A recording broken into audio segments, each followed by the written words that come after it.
Ladies and gentlemen, let's get ready to rumble!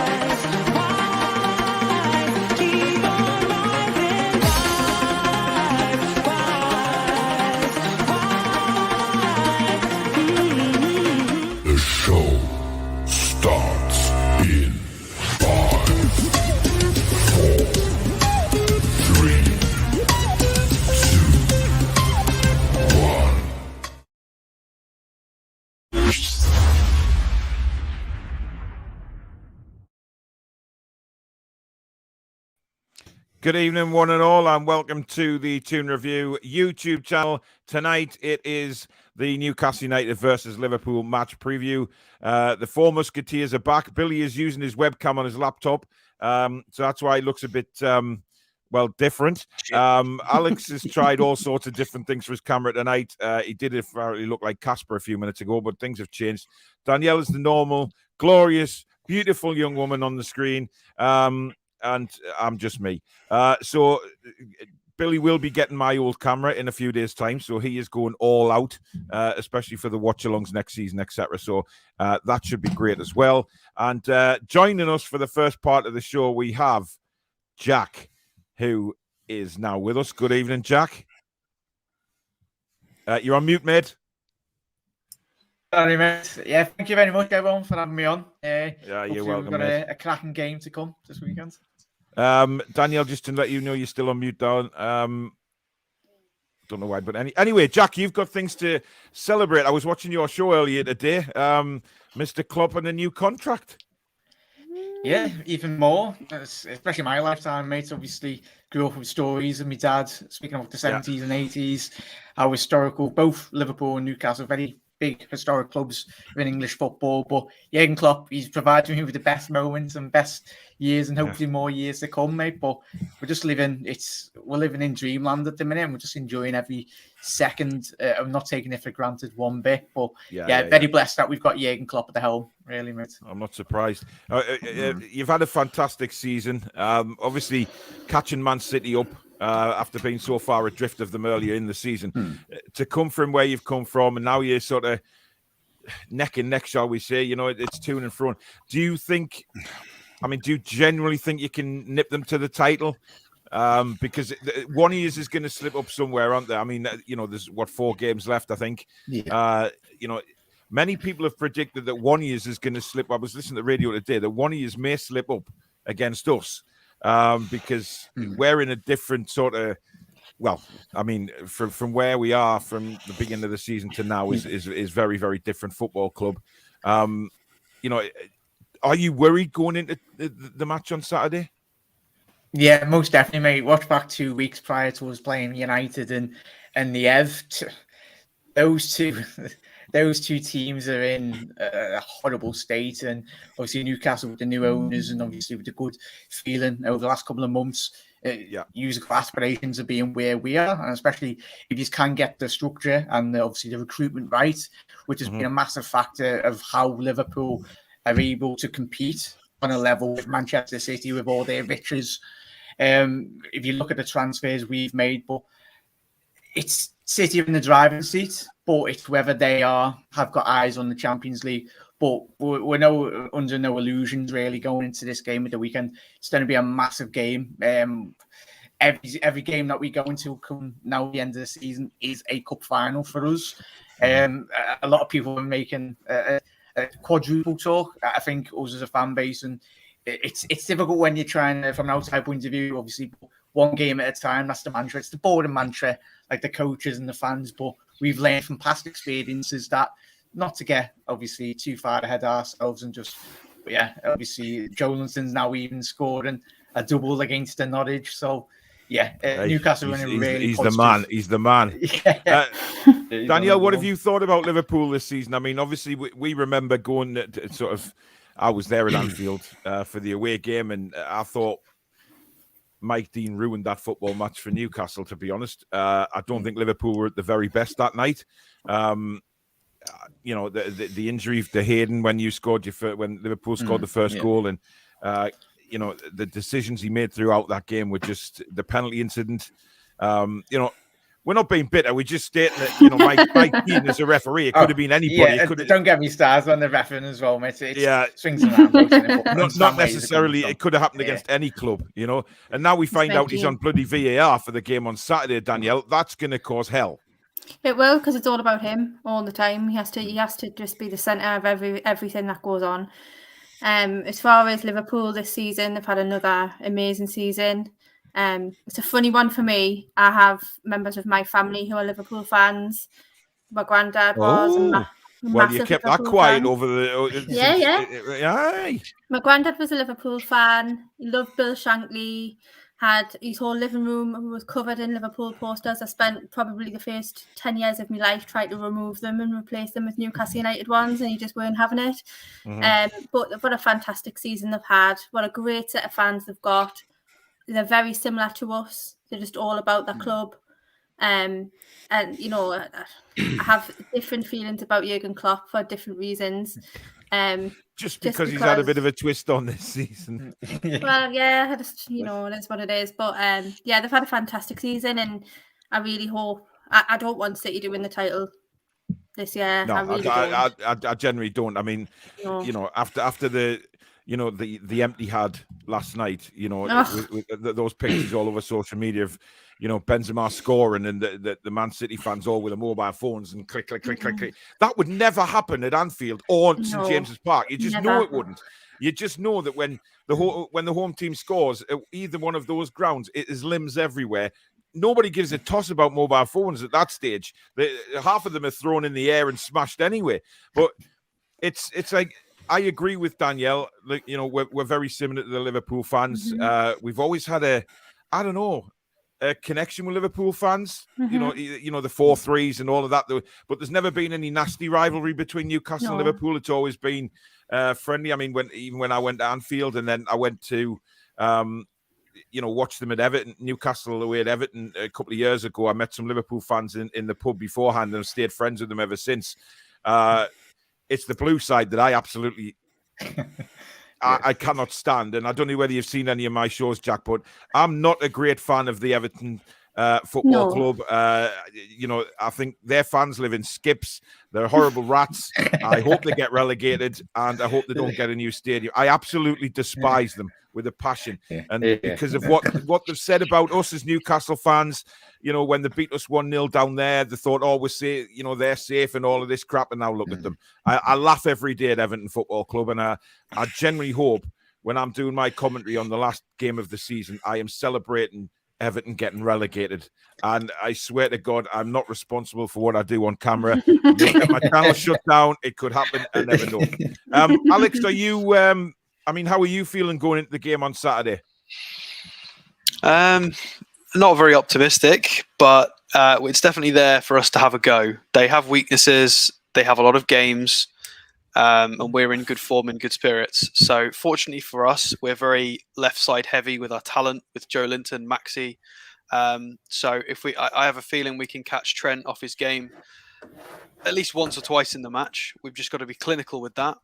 And we've got to make sure that we don't concede 2 or 3 to make sure that those attacks, if they're successful, if they count towards the final result. Yeah. So there is a plan there. I mean, we'll see later on with tactics, but there's not many teams have done well against Liverpool this year. I mean, Inter Milan won with wing backs. Chelsea did okay, 0-0 to full time with wing backs. The last people to win in a reasonable way was Leicester, all the way back in December with playing a 4-3-3 system, and that was because Lookman just turned into prime monster and managed to drive through. And again, it was Trent caught on the halfway line that got that goal. So there's not many blueprints to copy in how to beat them because we can't copy Cities. So I mean, we'll do what we can. They're going to prep very hard for it, and we'll see if we can exploit their very few weaknesses. Billy, where do you think Liverpool's weaknesses lie? That's a very hard question. I'd say defensively at right back. I don't think Trent's the best defender in the world. However, I think he's one of the finest players in the world, but not as a defender. Perhaps with a bit of pace against Matip. But apart from that, there's very few. Very, very few. They're an excellent side. They're great to watch. Yeah. And it's going to be tough for us on Saturday, whatever happens. I mean, Jack, obviously you played last night. You played in the semi-final. You know, you beat Villarreal. I was staggered by Villarreal's tactics, to be honest. I mean, they're going about Emery being this European Messiah. Yeah. And, you know, I mean, he could have ended up Newcastle manager, of course. You know, he was rumoured to be coming in before Eddie Howe got the job. But, I mean, Liverpool have this knack, and they did it against Everton as well. You know, the sign of a championship winning team is being able to adjust and win these games where teams just set up and park the bus. Now, I think Lampard had learned a lot from his mate Jose on how to park the bus and try and get something from a game. I thought Everton's tactics were awful. I thought they were disgusting in the tackles. That kid on the left-hand side, I can't remember his name now. Gordon, is it? Who dived, you know, swan dived everywhere. Richarlison should have been sent off as well. Yes, don't get me started on Pickford. You know, flaming dinosaur arms, you know, the T-Rex. Despise. But you found a way through. And that's the sign of a side that is very capable of winning things. Yeah, I think the big word Jürgen has spoke about, especially last season, is control. I think when you watch, I think we all watched that Real Madrid City game prior to the Villarreal game, that it was a good in for the neutral, but from an outside point of view, the managers would have been absolutely fuming. And I think Liverpool over the last 6 to 8 months, really, I think the early years of Klopp, it was all heavy metal, get in your face, press all over the gaff. But I think our fullbacks have been a slight more bit reserved now. Obviously, it's all this. Obviously, Liverpool play through the fullbacks, but I think the main key over the last couple of weeks, Thiago was injured for the large portions when he come in. I think it was last season, and we all know he was a very good midfielder in his time at Bayern Munich. But the way it'd be interesting, as we speak about a bit later, is Bruno, how he gets in and around the pockets of space, whether that's Fabinho, Thiago, and obviously Naby Keita or Henderson, regardless who plays in that trio. But the Liverpool's control, it's the big words. The way we've got so many midfielders, he had to list 8. I mean, desperately short of midfielders at Liverpool, aren't they, Jack? I mean, it's terrible. I mean, the amount of talent. I tell you who I do really love, though, Thiago. I think he's absolutely fantastic. The way he just glides around the park, the way he passes the ball. I mean, Danielle, it must be lovely for to reel off all those players there. And we can say, oh, we've got Sean Longstaff. You know, I mean... Well, we've also got Bruno, Paul. Come on. Yeah, listen, I'm talking about our lesser good players. I mean... Well, yeah, I mean, we've got no depth at all in the squad. And You'll get there. You'll get there. Yeah. We were there when Jürgen Klopp, the squad he inherited was an absolute joke. Not like City when Pep walked in and he's got all the toys and in the plan we can go out and buy everyone, but you've got the utilities now, obviously money to go out and scout. But it's the recruitment, as I said. If you take time and I think what a lot of clubs have failed to do over especially the last couple of years is the recruitment process. It's all right spending 30-40 million, but it's who you spend that money on and how well you develop them as a coach and really. But I mean, we go on about sort of midfielders, and we're hoping that we get Paqueta in the summer to go alongside Bruno, which would just turn our midfield into, basically Brazil. With 3 Brazilians in there. Jesus is also rumored to be on the target. But we don't go into rumors on here. So I'm just waiting for the club to confirm who they're talking to, but they won't say anything until the summer. But Alex, when Jack's just reeled off a midfield like that, it does burn, because thinking, wow, we want it to happen now and we don't want to wait a couple of years. Yeah, I mean, this is how we move towards Eddie Howe's system. I mean, he's basically just said we're at that point that they were at the start of the Klopp reign, where Eddie Howe's just gone, sod it. We're just going to play a system. We're going to do high press in the final third. We're going to work hard. We're going to try and utilize the quality we've got in the squad until we can build. And that's how they started off as well in their process. And that's where we are currently. It has gone very well, but we are trying to develop into a team that's going to have the ball and be more dominant.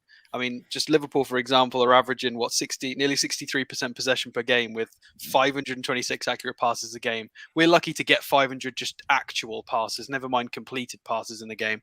It's filthy, but we need the midfield improvements to be able to move towards that kind of play style that indeed we are moving towards. The dugout, Doug, thank you so much for your £20 super chat, matey. That is very, very kind. Doug was supposed to be coming on tonight, but Jack stepped in for him. So thank you very much, mate. He says, good evening all. Sorry I couldn't join due to work. This is our hardest away game left, in my opinion. The two informed sides in the country meeting on Saturday. I think it will be close, but 2-1 to Liverpool. Cheers. Thanks very much, Doug. I didn't expect you to go for Newcastle, obviously, but thank you very much, mate, and I hope you're enjoying work. Probably not. Scott says, do you know anything about the car loss from Sevilla? Is that true, Paul? All love. Keep going with this amazing channel. Thanks, Scott. Listen, I'm not going to... We've decided on this channel that we will not talk about rumours until it's confirmed that we're actually talking to people. It's pointless. It is absolutely pointless talking about rumours. You just tie yourself up in knots, don't you? So I just think it's the reason me and Alex do the transfer show on a Monday night is basically talking about, if we might get to players, how they'll fit into the team. We're not saying that they're coming or rumoured to be coming. We're just talking about who we'd like to see or how much it would cost to get somebody, etc. We're not talking about rumours. They have to tick boxes to be on the list. If they wouldn't fit our formation system or anything, then the rumours are irrelevant. It's got to fit criteria first. Yeah, and Alex, being the stat man that he is, he does his homework on all these players. So, listen, you can watch other channels which will do rumour mills, etc. and that, but we're not going to do it because I think it's pretty pointless until we know that the club is definitely interested in somebody. Then we can talk about it. But until then, I've seen the reports on Carlos. I'm not saying that the false reports, because we were in for him in January, it didn't work out. That's not to say we won't go back in for him in the summer. So they could be talking to him. They've probably kept communications open anyway since January. So it's not really a big, the same as Eki Teki man. It's the same with him. It's not exactly new news, is it? We know that we've just talking to these players and things like that. So, it's what it is. It's rumours at the minute, and it'll always be rumours until the club makes sure. Anyway, Billy, you've heard Jack going about the Liverpool midfield. The front line isn't too bad either, is it? And they've got a lot of depth there also. Christ. Well, yeah. Mo Salah, Firmino, Mane, Jota, Diaz, Elliott, Origi. The list is as long as your arm, isn't it? And we've got Danielle, we have the mighty oak tree. So you kind of add things up there, and it's going to be hard for us to keep a clean sheet at the very least, because every single one of them are quality players. Yeah. He's a winger, though. Well, Salah was whinging that he's not a striker. He's a winger. He's a wide forward, whatever he is. But listen, he's a forward, isn't he? Actually, if we're talking about Salah, he seems to have cut the diving out of his game. Even Liverpool fans were saying that it was a bit too much. But he seems to have cut that out of his game. And I don't know whether Jurgen had a word with him, but he doesn't need to. He didn't need to do it anyway. The way he skins in and out of players, he doesn't need to. If he's brought down, fair enough. But he doesn't need to because he's such a class footballer. But what a signing Diaz has been, by the way. It is Diaz, isn't it? Diaz, yeah. I mean, there was once, was it against Everton, when he came on as substitute and the crossfield ball from Alexander-Arnold, and he controlled it with the wrong foot. And then he is some player. Yeah, no, he's mad. This nice one Tottenham for doing the scouting work for them as well. Knocked down the price. Obviously we'd been scouting him a good 12 months prior, but Tottenham leapfrogged us, but our scouting department went, no, we'll have a bit of that, because he was about 37 million. It's crazy how cheap, if you look at like the modern day players are going for now. What Jurgen Klopp does best, and what the best coaches in world football do, is get the best out of what they've got in relation to a player. It's his electric pace that he does offer. I think it was one of his first games was against Chelsea in the Carabao Cup final, and he's not scared. And the one thing which is mad is he's not even took any English lessons. He's just the best players bounce off each other themselves, and I bet good players can play with good players. But yeah, he's got to learn English, and then he's got to learn Scouse from Trent. So that might be a bit difficult in relation to the communication from there. I've got one Scouse saying that I can say, and that's it. It's Checking and I can't hug. But I save that insult for the Everton fans because I actually respect Liverpool. So I never say that when I'm talking about Liverpool. It's always the blue half. Where the rats live. I wouldn't even call it a half. I'd call it like an eighth. Well, yeah, an eighth. Listen, basically, Everton is a street in Liverpool. That's all it is. Yes, so it doesn't, You don't think that they're getting relegated? I'll tell you that now. They're Mate, so living on cloud cuckoo. This is why I hope they go down, because they think that we're above it. And when Martin, who was it? Was it Martin? Carragher the other day saying, Everton are too big to go down, and then he was saying, "Well, Newcastle." Because he's an Everton fan. He grew up an Everton fan. Well, I know, yeah. But Everton are as big as Newcastle. I'm not getting into all this big club nonsense, but Everton are not too good to go down. Listen, the fans live in skips. The ground is built on little. Well, what can you call them? They like to spray paint a lot. You can't see nothing of the game where you go to Goodison. It's a terrible. Like I say, it's just a street in Liverpool. That clip was orchestrated to make us look bad because the host was from Sunderland. He's a Sunderland supporter, and Carragher obviously grew up an Everton fan. So that was fabricated. They knew what they were doing as soon as they said that. Of course it did. That was orchestrated from step one. And no one will ever convince me that in 95-96 they didn't conspire to pay Wimbledon off so they could beat them last game of the season, because they should have been relegated that year. And Hans Seeger's letting him back classes. Claim, Billy Trey. That's a staunch claim. Wow. Well, you're probably right. You watch the goal Seegers lets in. You watch the goal Seegers lets in. I remember it. I remember it well. I really do. It was. Well, yeah. I mean, who knows? I mean, it was a long time ago, but since 1995, I say. So yeah, definitely. Adam Stokely, you're getting a shout out. Good evening, my man. Hope you're well. I keep getting wrong on him for missing his messages, so there you go. Tangy says, as long as we stuff their title hopes up like they did to us back in the day, I will love it, absolutely love it if we beat them on Saturday. Yes, well, I don't want to stuff Liverpool's title hopes, but I want to win on Saturday. I mean, I know that sounds a bit bizarre because I think, if we beat them on Saturday, it probably does disrupt the title hopes. But listen, I'd rather Liverpool win the league than Manchester City. I think Manchester City are made of... Oh, shut up, Stato. I strongly believe, right, that Manchester City do not deserve it simply because of the fan base. I think they are made of plastic. If you look at how many tourists were in for that Champions League, that wouldn't happen at Anfield or St. James's Park. And I've said this a million times. Did you see the flags as well? I mean, what was that? Oh, joke, man. Absolutely. It was a strange case, Man City, because when they were in Division 3 or League 2 or whatever it was then, they had proper fans. Yeah. Since they've been bought out.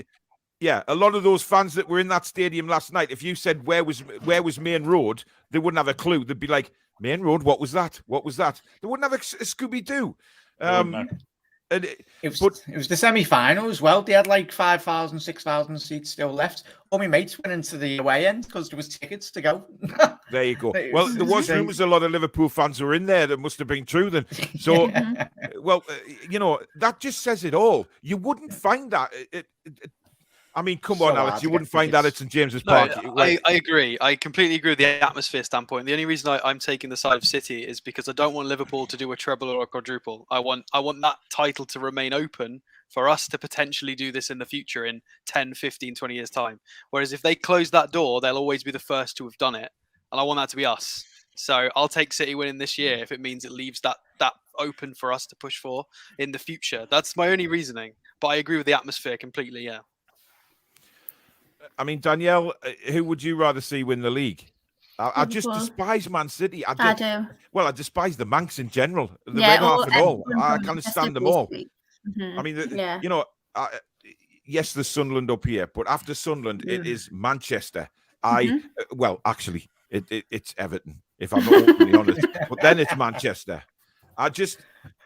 I can't imagine. And somebody said to me today, if there was a Champions League game at St James's Park, our fans would be the same if somebody offered them £300 for a ticket. And I'm like, are you having a tin bath? There is no amount of money that would make Newcastle United fans come to the ground and sell their tickets for any amount of money in the Champions League. Never mind a semi-final. It's an absolute joke. I just kind of get away with that. Who do you think will start up front, Jack, on Saturday? Because, like Billy reeled off there, you're not exactly you're not exactly empty up front, are you? You've got quite an array of talent. Yeah, I think what we've seen in recent weeks, obviously with the fixture congestion for us, we have been rotating. I think Sadio come off on the 60th minute mark. He was frustrated, fuming, obviously, as you would be, but he's a bit fresher. Salah, you would expect to play. And then potentially Jota's not been playing the last couple of weeks. Not that he's not been out in form or out of form, really. He's just been, obviously, he's not a bad option off the bench, but it wouldn't surprise me if he goes with Jota, but I can see it being Diaz on the left, Salah on the right, and Sadio with that new position now that he's picked up in relation to through the middle as well. Well, doesn't that fill us with happiness? Diaz, yeah, buzzing. Salah, their rotation Mane. is the same strength as it makes no difference. It's ridiculous, man. It is ridiculous. Tangy says Liverpool have to get the ball off Bruno to win. I think it'll sort of be, that midfield battle is going to be interesting. They only win 46% of their ground duels. If we're at them, they get quite angry as well. Robertson, Thiago, they get a bit ratty, don't they? And they don't win their ground duels very well. They just pass very well. So if we're at the races, we can annoy them slightly. We've just got to be on our game. By the way, Jack, Alex is basically called Toon Review Stato. He is the... he just loves everything he about just has it. Stats in front of his eyes. He doesn't see the world like normal people do. He just has stats in front of his eyes, like the Matrix. So that the Matrix. If you wonder why he comes out with so many percentages and things like that, he is the man for stats. Gary Hannard, thank you for your £5 super chat. He says, "Good evening, lads and Danielle. Is it right from what I've heard about Virgil van Dijk trying to get the game stalled?" No. Probably Have I heard anything about it? No. Listen, we know Jurgen wasn't happy with the kickoff time. I mean, but it's like any manager though, and he's like all of them. Well, try and wiggle. Well, I don't think he is. I think he's a bit twisty. I think he's kind of worms now. I think he's just a bit twisty. Like if you're going to be a championship, or a Premier League winning manager, then behave like one. Have a bit of class. What happens if you're in a semi-final in a couple of years and you've got to rotate players? I mean, if Eddie Howe whinges about the grass length, then I'm going to be angry with him for that. I don't want to hear about wind or grass condition from Eddie Howe. Correct. Same as Klopp. That's too far, man. But the thing is, where do we move the picture to? Do we move it to the Sunday and make next week's game harder for Liverpool? There's not an optimum time to play the game. Is that? Yeah, now just get it played. You three behave. We have a Liverpool guest on. Let's act proper. I think it was more the fact that he made the comments after people had paid for tickets and travel and accommodation. Yeah. He should have made the comments before that, and then Yeah. Oh, I grew up with 20 years of Fergie saying. All the top coaches say it, don't they? Well, listen, listen. If we're honest, we probably will say exactly the same thing if we're in a semi. But however, when you look at the players we've just reeled off for Liverpool, Jack. To be fair, he can rotate quite easily without having to, put players on the pitch who are going to be unfit and things like that. He's got an array of talent. The back four. Should be fit as a fiddle as Alisson because they just were not tested against Villarreal. I think Alisson touched the ball with his hands once. A tame shot in the second half, which I think he just felt like he had to die for. He could have just rolled into his hands, but I think he felt like he needed the exercise just to warm up. It was incredibly an easy night for those guys. So they should be fit anyway, shouldn't they? Yeah, it was obviously, I don't know if you've seen it the week prior to Chandler's in at Pickford. Jumping on the ball. That's the nonsense he was doing. But it's a little bit of scouty humour. He's got used to that alley as well. But yeah, rotation. Costas has come in a couple of times this season. as we've seen in the cup competitions. Probably one of, if it was at any other club outside of Liverpool and City, would be one of their first choice left backs. He's really come in, give Robbo that competition, give him that boost. Really, we've seen Sadio Mane not have the best season last year. Obviously, we're given the injuries, but Trent, he's, as lads and ladies said, obviously his defensive duty has improved this season. Obviously, he's only still 23 years old.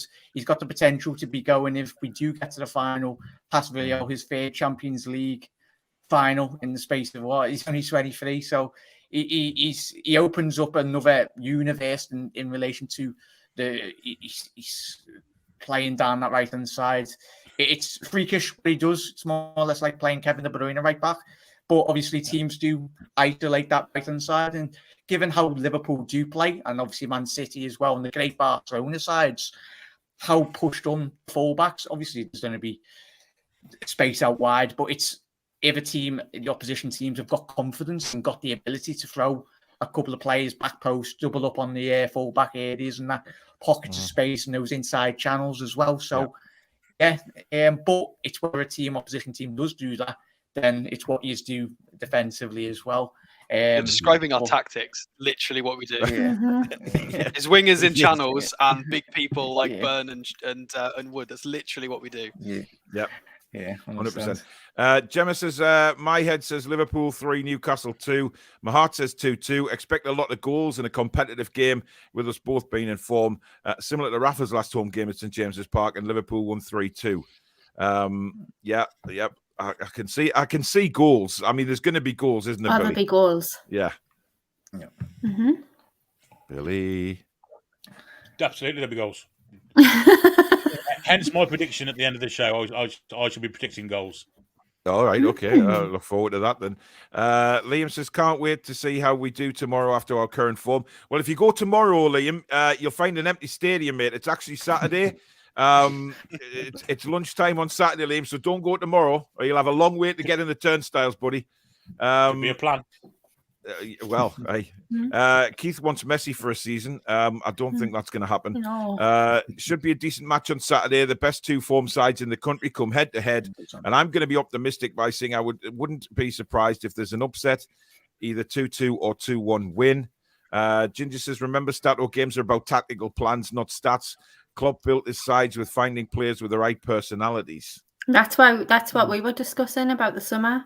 It's not about bringing in all the big names. We need the people, the attitudes to match. Yeah. So if we don't want someone coming in and upsetting the dressing room, because Klopp's brought players in who played to how Liverpool played. Danielle, that's he's done that. That's the way he's got the right kind of players. He hasn't got people stropping. Do you know what I mean? That's what we don't want. Yeah, Mane had a bit of a strop when he came off. But listen... That's because he wants to play, though. That's because he wants to play. I mean, it says something when you bring Mane off in a Champions League semi-final because it's so damn easy. You know, he thinks, all right, I'll rest Mane for half an hour so he's fit to go again on Saturday. I mean, it's ridiculous. But, I mean... What about the signing of Jota, Jack? Because when Jota signed for Liverpool, I don't think it was sort of, welcomed with...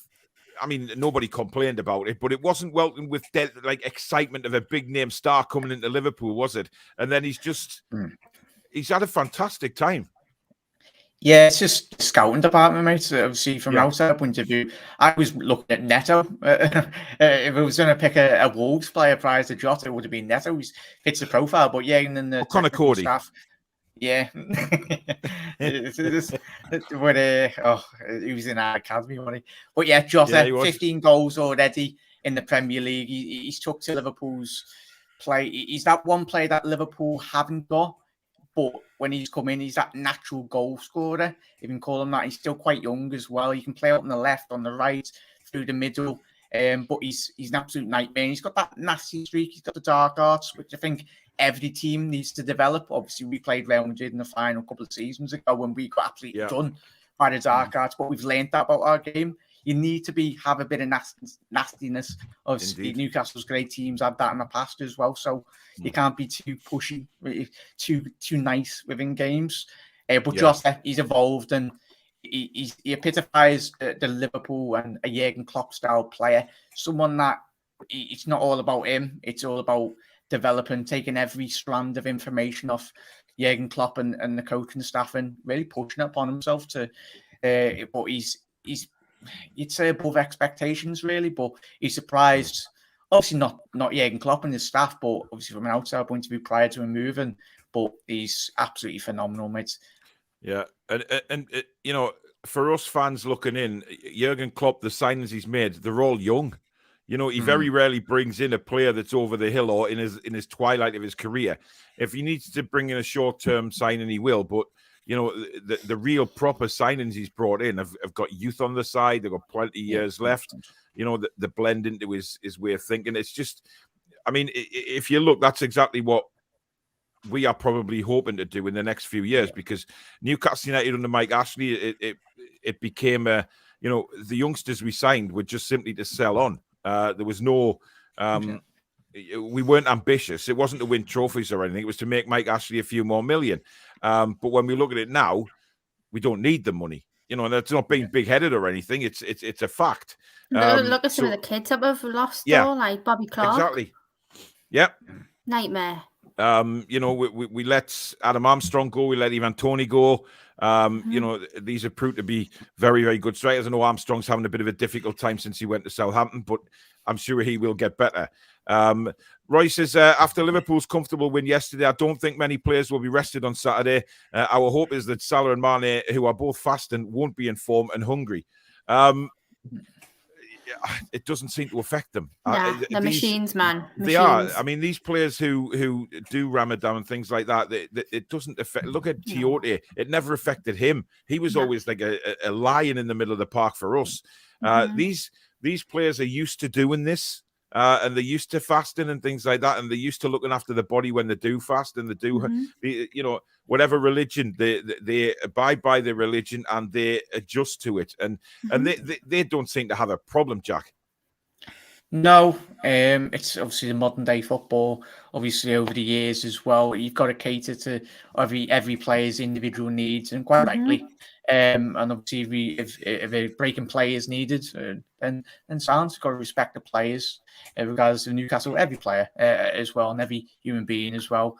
But yeah, they are phenomenal. Salah coming in from Roma all those years ago, I don't think we would have seen the player. He's a 5-season wonder now, if you want to call him that. Every season he just leapfrogs this. And Sadio Mane didn't have the best season last year.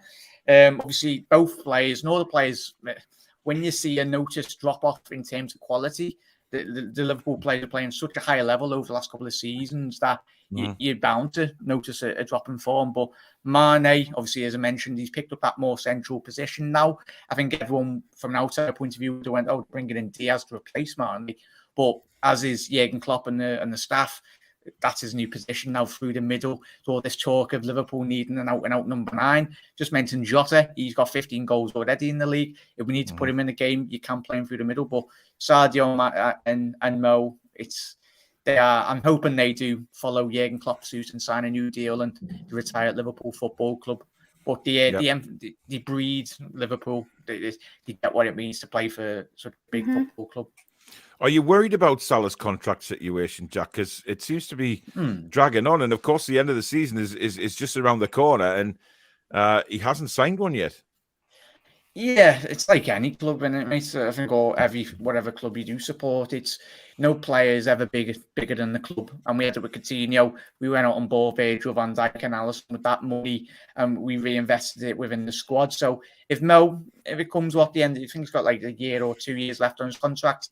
It'll be about 31 years old. If he does go to PSG or Real, whoever, if he does leave, then he goes with all our best wishes. He will go down as a Liverpool legend as well. But judging from the recruitment, I'm pretty sure Liverpool wouldn't have any qualms replacing him. And that just stems from obviously the recruitment. And I think what any club outside of Liverpool can look at Liverpool as a model and say, obviously, resources, and some clubs have got better resources than others, but it's the scouting. Look at how much of a mess Manchester United Football Club has been in for the last 9 to 10 years. And we love it. We love it. Shame. I mean, I'm devastated about that, mate, to be honest. Yeah. But yeah, long may it continue. But yeah, the recruitment is a massive word as well. Right. Well, before you go, Jack, what's the team that you think will line up on Saturday for Liverpool? Yeah, go with Alisson Becker, mate. Trent down the right. See Joel Matip coming in. He was rested. Virgil van Dijk, left centre back. Andy Robbo down the left. And then I'd go with Fabinho in the 6. Naby and Thiago. I think we need to play them. None of this resting nonsense because, as I said, every game's a cup final. And then Diaz on the left, Salah on the right, and then Sadio Mane through the middle mid. Right. And the score? 2-1 Liverpool. Yeah, go 2-1 Liverpool. Not going to be an easy game at all. But yeah, thank you very much, everyone, for letting me come on, mate, as well. No problem, mate. It's been an absolute pleasure. Thank you for coming on. And you're welcome back anytime, mate. So take care. Best of luck for the rest of the season, apart from Saturday, obviously. But good luck, mate. See you later, John. Good. See you later. Top lad. Really good lad. Lovely. He is really good guest. But now we turn our attentions to the Toon and the game itself. Now, I've heard a few people say this, right? But I think Trippier is going to be involved on Saturday. It's been very quiet on the Trippier front. And if you notice, there hasn't been many sort of updates on his injury or pictures of him on the bike or the treadmill. I just have a sneaky suspicion we may see number 15 back in action on Saturday, but that's just a hunch. Does he start though, or does he sub? I think, well, I heard Steve Wraith before talking about it on his show with Malcolm McDonald, and he said, which I agree with, that if Trippier is fit, he starts. He doesn't go on the bench because you start him. And then if he needs to come off, 60, 65 minutes, whatever, you've got Emil Kraft there. So if he's fit, I think he starts. But it'd be very, very, I don't know. But listen, how there's no point in waiting for the press conference either, because Eddie will not give out away. Oh, God, no. He won't. Oh, yes, Kieran Trippier starting tomorrow, and he'll not give a single thing away. No. But time will tell. Brendan Williams, thank you very much for your 10 Australian dollars super chat, matey. Very kind. Thank you so much for that. Adam Stoker, I know you're saying you're having a problem making a super chat. It keeps refunding back. I don't know why that is. YouTube are controlling the view of the super chat. I don't know why that is. But if you are enjoying the show so far, guys, please do hit that like button. And if you're new, please do subscribe and hit that notification bell. I've done some work and I've done some stats, Alex. You'll be impressed with this. Indeed. Only 17% of my subscribers have their notification bells hit. So that is interesting. So do hit the bell and it will notify you of every time we go live or we upload a video. So don't forget, even if you subscribe now, you can still jot along and hit that notification bell. Otherwise, Danielle will tell you off. Yes. Ryan says Klopp complained about playing Madrid in their training ground in the Champions League last year. That's got to be the worst. I have always liked Klopp, a German with a sense of humour, but no, I'm not going along with this Liverpool loving, Paul. Well, it wasn't a Liverpool just to show a bit of respect. Exactly. How can you not show respect to Liverpool after what they've done? I mean, honest football fans, you've got to show respect at times. Do I want them to beat us on Saturday? Absolutely not. But you've got to show them some respect. Jesus Christ. This is at least the second time we are playing 3 games in a week. Exactly. So, it's going to be such a hard game. I'm surrounded by Liverpool fans in my life, so I pray for something. But Luis Diaz scares the life out of me. I mean, Alex, he is some player, and what a signing. Yeah, I mean, he was needed. I don't necessarily think that this moving Mane central was planned. The sort of the change and adaptation to his game and position. I think it was, I don't know, maybe Liverpool fans have disagreed with me. I think it was slightly more accidental. They've stumbled across something that works. I mean, Mane, for what he was talking about, the with us with Joe Linton in a way. Yeah, well, Mane's, if you look at Jota's pressures per 90, he's putting up 24 pressures per 90, and Mane's putting up 14. So that's 10 fewer pressures per 90 in pretty much the same position. His stats were just declining in that sort of energetic sense, the stats that were important to the style of football. So I think it was more accidental than on purpose, but he is very good in that central role. And Diaz is, he's basically plugged in the stats that Mane had declined in, and it's just a like for like straight in there doing the business. Same as Jota's come in 15 goals as arguably his rotation, because I mean, is their front three still supposed to be Mane, Salah, Firmino? Probably not right now, but you could argue that Jota's rotation. I mean, their rotation forward has 15 goals. That's ridiculous. How Callum Wilson's got 6. Their rotation's got triple that. It's madness. It's madness. Firmino seems to fall off a cliff, doesn't he? I mean, I know he's been injured, but Firmino, we had Firmino. Yeah, I agree, Billy. I think he's. I don't think he's. I don't think he's first choice anymore. I genuinely think that. I think he's actually behind Jota, which is incredible. But 30, about to turn 31. Yeah, that's still good though. 24 pressures a game. He is putting up the numbers. He's just But if I'm honest, now look at that Liverpool front line. I think he's behind. He's probably 5th in line now. I genuinely think that. Guy Reevely, thank you for becoming a new member. Welcome to the family. And also Moxie, thank you for becoming a member as well. Welcome to the Toon Review crazy bus that is us.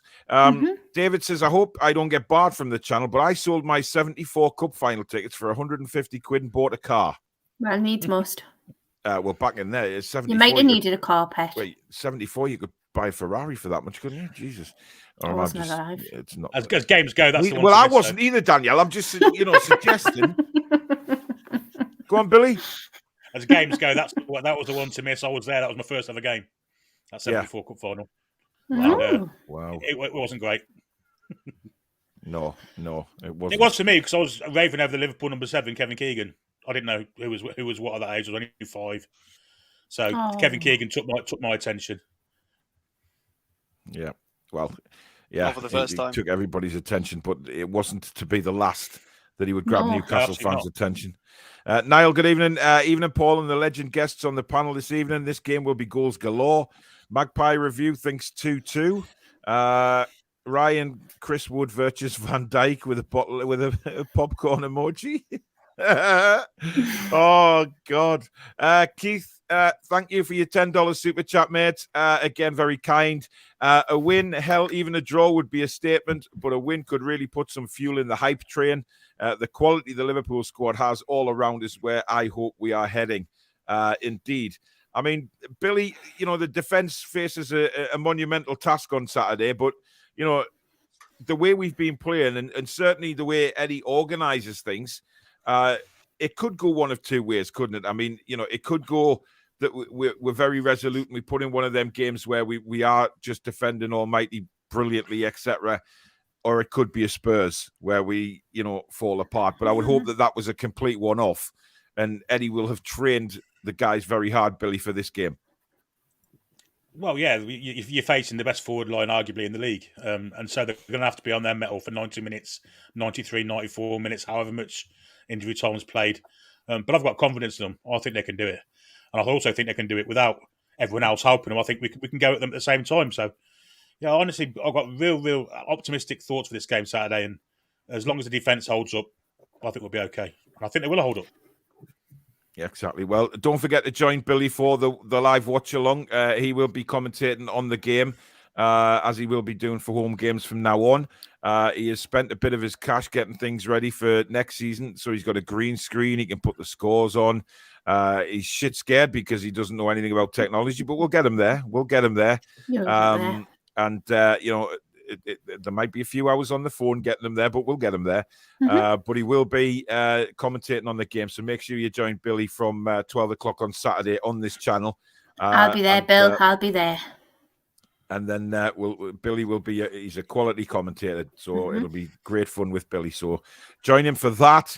And then, of course, I'll be doing my immediate reaction from the ground or in the car, wherever it may be. And, it'll be a great day.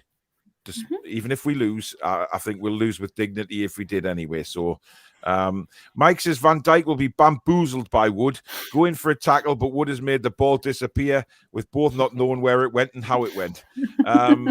Danielle, does Chris Wood come back into the side? I don't want him to, but he probably will. I don't want him to. But I think they won't play Joe where they played him last week. I think they'll want him back in midfield.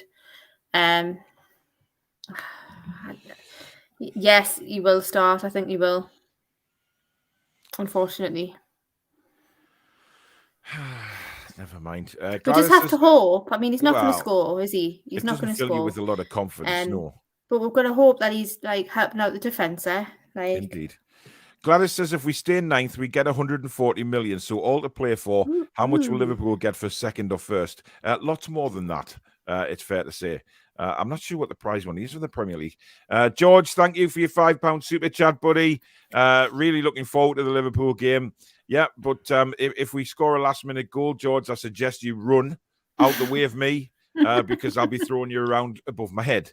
We'll see. Sorry, but I'm going to be realistic. 3-0 to Liverpool. Cesare says Liverpool doesn't really have two squads for each position, not the way City has. Most teams don't have two players for each position on the same level. Good evening to Paul Sales from his yacht in Tynemouth. Of course, the mafia boss there. Alex, I mean, have you got some graphics for us tonight? I have indeed. I've got to see if it works properly. Oh, I can share screen too. Lovely. There you go. Brilliant. Oh, this means I can actually see myself now as well. I've got monitors up. Cool. There you go. So this is a little screenshot of the last team to beat Liverpool that wasn't City. Leicester City, of course, yeah. Playing a positive formation. So Inter managed to do it with a 5-man midfield with wing-backs being resolute and defensive. Norwich had a good go, got a 2-1. But most people that have gotten anything from them have done a back five. The last people to do it in an attacking way was Leicester in a 4-3-3. And the way they did it was exactly what we've been talking about, with Trent Alexander-Arnold being a problem, wandering way too far forward, going up to midfield.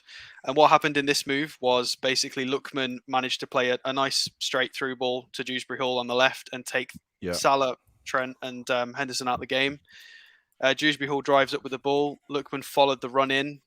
Van Dijk is stuck on Vardy. Tsimikas is stuck on Maddison. And Matip was trying to obviously cover the on-rushing Dewsbury Hall. And then Lookman still does very well and manages to get a shot past Van Dijk into the bottom corner. So it was a interesting goal, pretty much made by two players worth of movement and then two men being dragged out of position through marking. So it was a very simple goal. Very, very good work from Lookman and Dewsbury Hall. Mm-hmm. But when you think about our left-sided players with Joe Linton, if Bruno drifts over and Maxi, there is the potential for us to do moves of this nature. So their glaring weakness, well, I say glaring weakness, they're pretty much their only seeing sort of their only normal weakness without us scoring outrageous free kicks or set pieces. This seems to be the only way to get to them for us in open play. Mm-hmm. So in terms of us, this is how I think we'll line up, which is pretty much the same way as we did the other day, except Almiron coming back into the side and Shelvey coming back in as the sitter, having been rested. He didn't even come on as a sub. They gave him what he didn't need to. We were 3-0 up. So with Wood coming back in as centre forward, I would imagine, based on how his press conferences and everything he said, he's going to do a 4-3-3. I'd be very, very surprised. He might possibly bring Lascelles in and do wing backs, but he doesn't. Whenever we think maybe he'll do wing backs, he doesn't. He just goes, sod it, we'll try and win the game. We don't care who we're playing against.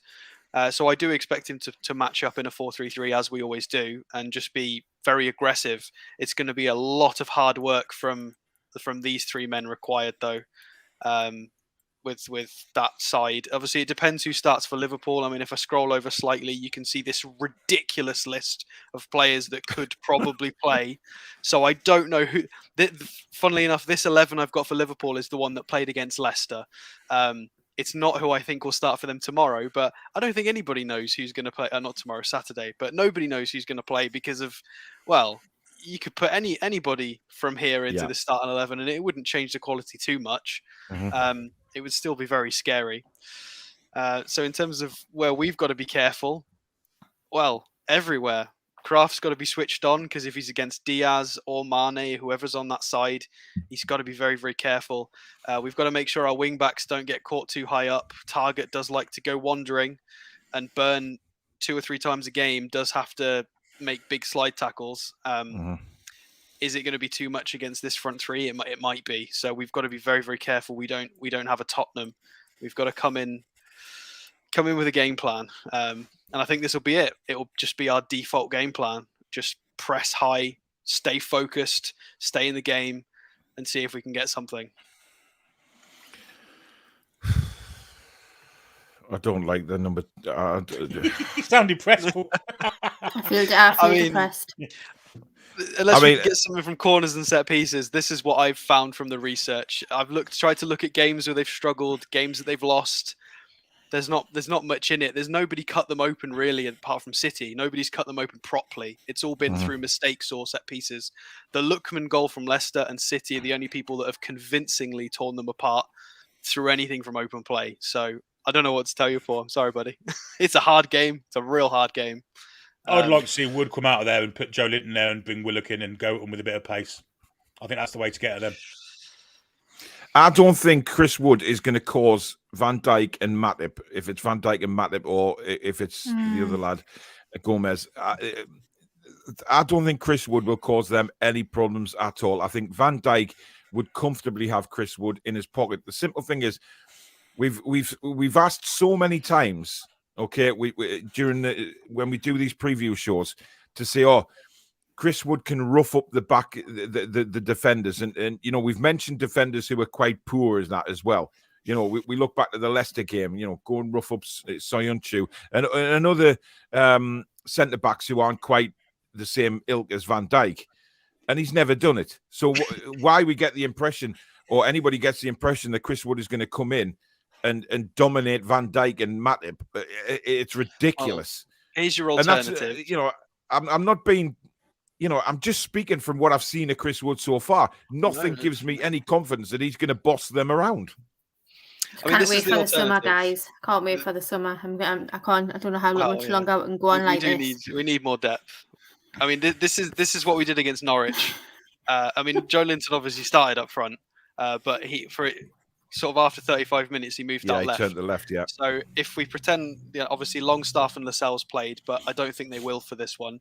So this is basically what we did against Norwich, with the changes of Willock coming back into the side. I'd happily have Almiron back on the right, Alex. Yeah. So this is kind of the Norwich plan. This is what we did, and Maxi being alone worked very well, because it's never normally worked, but it worked against Norwich because of the other positions. It was a lot more balanced with him up top actually than it has looked previously. So that maybe this could be a thing if he liked what he saw at Norwich. But again, it's Norwich, so no disrespect to Norwich. That's what we played at Anfield. That's the system we played at Anfield, isn't it? So I wouldn't be surprised if we went for it again. Yeah, because it worked to a certain extent at Anfield. It did definitely work. I mean, we played really well. Obviously, we took the lead in the game. I can't remember much after that because I got concussed. I sound like James Bond. Yes, I got concussed. It just limbs everywhere. But we were shit on that night, big style. Liverpool didn't play to as well as they could. I know that. But when you look at that there, Danielle, just says basically how much we need a striker in the summer. 100%. Like, I think by the grace of God, we've got through this period of time. We've made ourselves, what a turnaround it's been. But be under no illusion, in the summer we need to go and get two strikers, because I can't see Wood doing anything. And obviously Callum Wilson can't really do a full season for us anymore. Bless him. But yeah, we need to have big movement in the striker front in the summer. I just made some movement there, Wood has. He's snuck on the pitch again. The thing is, he doesn't challenge for the ball most of the time. He doesn't. Like, you look at goal kicks, he just tries to let the ball bounce and hold don't off get the us wrong. defender. If we get a penalty, I want Wood to take it, because he's obviously a ball, Hey, I'd love Chris Wood to bang in a hat-trick. I'd love him to score a hat-trick. I really would, but I just cannot see it. Oh, do we have to look at that? I mean, it's all about his control as well. Man. His control is horrendous, isn't it? He can trap it further than I can kick it. That's one bad thing about him. He can't get control of it. To me, but look at that. That's not exactly filling you with confidence. Looking at those stats. I read something today. I can't remember who it was. I don't think it was the Chronicle. Somebody wrote an article today about how Chris Wood has picked up the pressures that Maxi doesn't do. I mean, no, I'm 14 sorry. ain't. It doesn't seem like that high pressures. I cannot defend Chris Wood in any way at all, and I'm not being nasty. I'm just being factual. You know, you look at the stats. The stats are there to prove it as well. He's just not.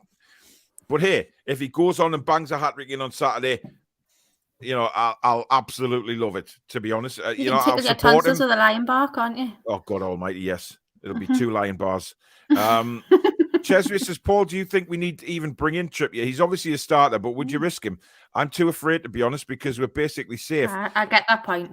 I think, yeah, but I think he'll want to play before the end of the season if he's fit. He'll want to play. That's just the type of player that Kieran Trippier is. But again, you know, we'll see what happens. We'll see. I love Trippier, but I don't believe Emil Kraft should be dropped after his last 3 performances. Big shout, Billy. Love it. Yeah. Indeed. Oh, he's gone. I don't know where Billy went there. I knocked him off by accident, guys. Back. That was my fault. I do apologise. Billy, that's a big statement when we're talking about Trippier. Mm-hmm. It is indeed, but I actually think Kraft defensively has been as good as, if not better than Trippier in the past 3 games. Go on, but Alex. I respect you Big for your statement. opinion. I haven't looked at stats. I can't fight that because I'm not sure. But my gut instinct was, oh God, really? So I don't know. I'll have to have a look. It's been outstanding the past 3 games, but as I say, as a player, obviously Trippier's much better. He's better going forward. He's a better organiser. He's a leader. But defensively, Kraft has been absolutely outstanding the past 3 games. So I don't think he actually deserves to sit on the bench for such a big game. Trippier's underrated in terms of his passing under pressure, and I agree. He can display that quality when he's in defence, like when he's under a lot of pressure, just because of the quality he's got and the teams he's been in. Kraft doesn't like being pressed super high. He's improved when he gets run at. That's improved a lot. He doesn't just fall to bits and backpedal into the box. He's better when he gets 1v1'd, but when he gets high pressed, I'm not happy with him on Luis the ball. Diaz against Emil Kraft doesn't fill me with confidence. I have to be honest, even though you know he's played very well. This is a different kettle of fish. This is, you know, we're not talking about the Norwiches or anybody. It is, but Luis Diaz against Kieran Trippier, who hasn't played since February. That's also true. Well, tough. I know exactly. So we need 5 subs. We need the 5 subs, and then this all would be about opinions, fine. guys. All about it opinions. is. Or how about the fact that we're just screwed? Look, I'm not having this negativity anymore. I can't live in it. I can't live in this negative. Damn right, Danielle. I can't. No, Danielle, you're right. You got to remember our set piece threat, so we can score goals even if we play badly. We've got such a good set piece threat now. Pete Davison is even all late as usual. Have I missed much? Yes. Guy Reevely, welcome to the family. Ginger says, I'm sorry, Amanda wants to copy this club's building system, so they must be doing something right. 30 years of nothing, and club transcended them. Respect the work. Yeah, of course. Alan says, even and all, for me, the next 3 games are a test to see where we really are. Let's be honest, we failed part 1 against Spurs. How are the lads? Still early days, listen, man.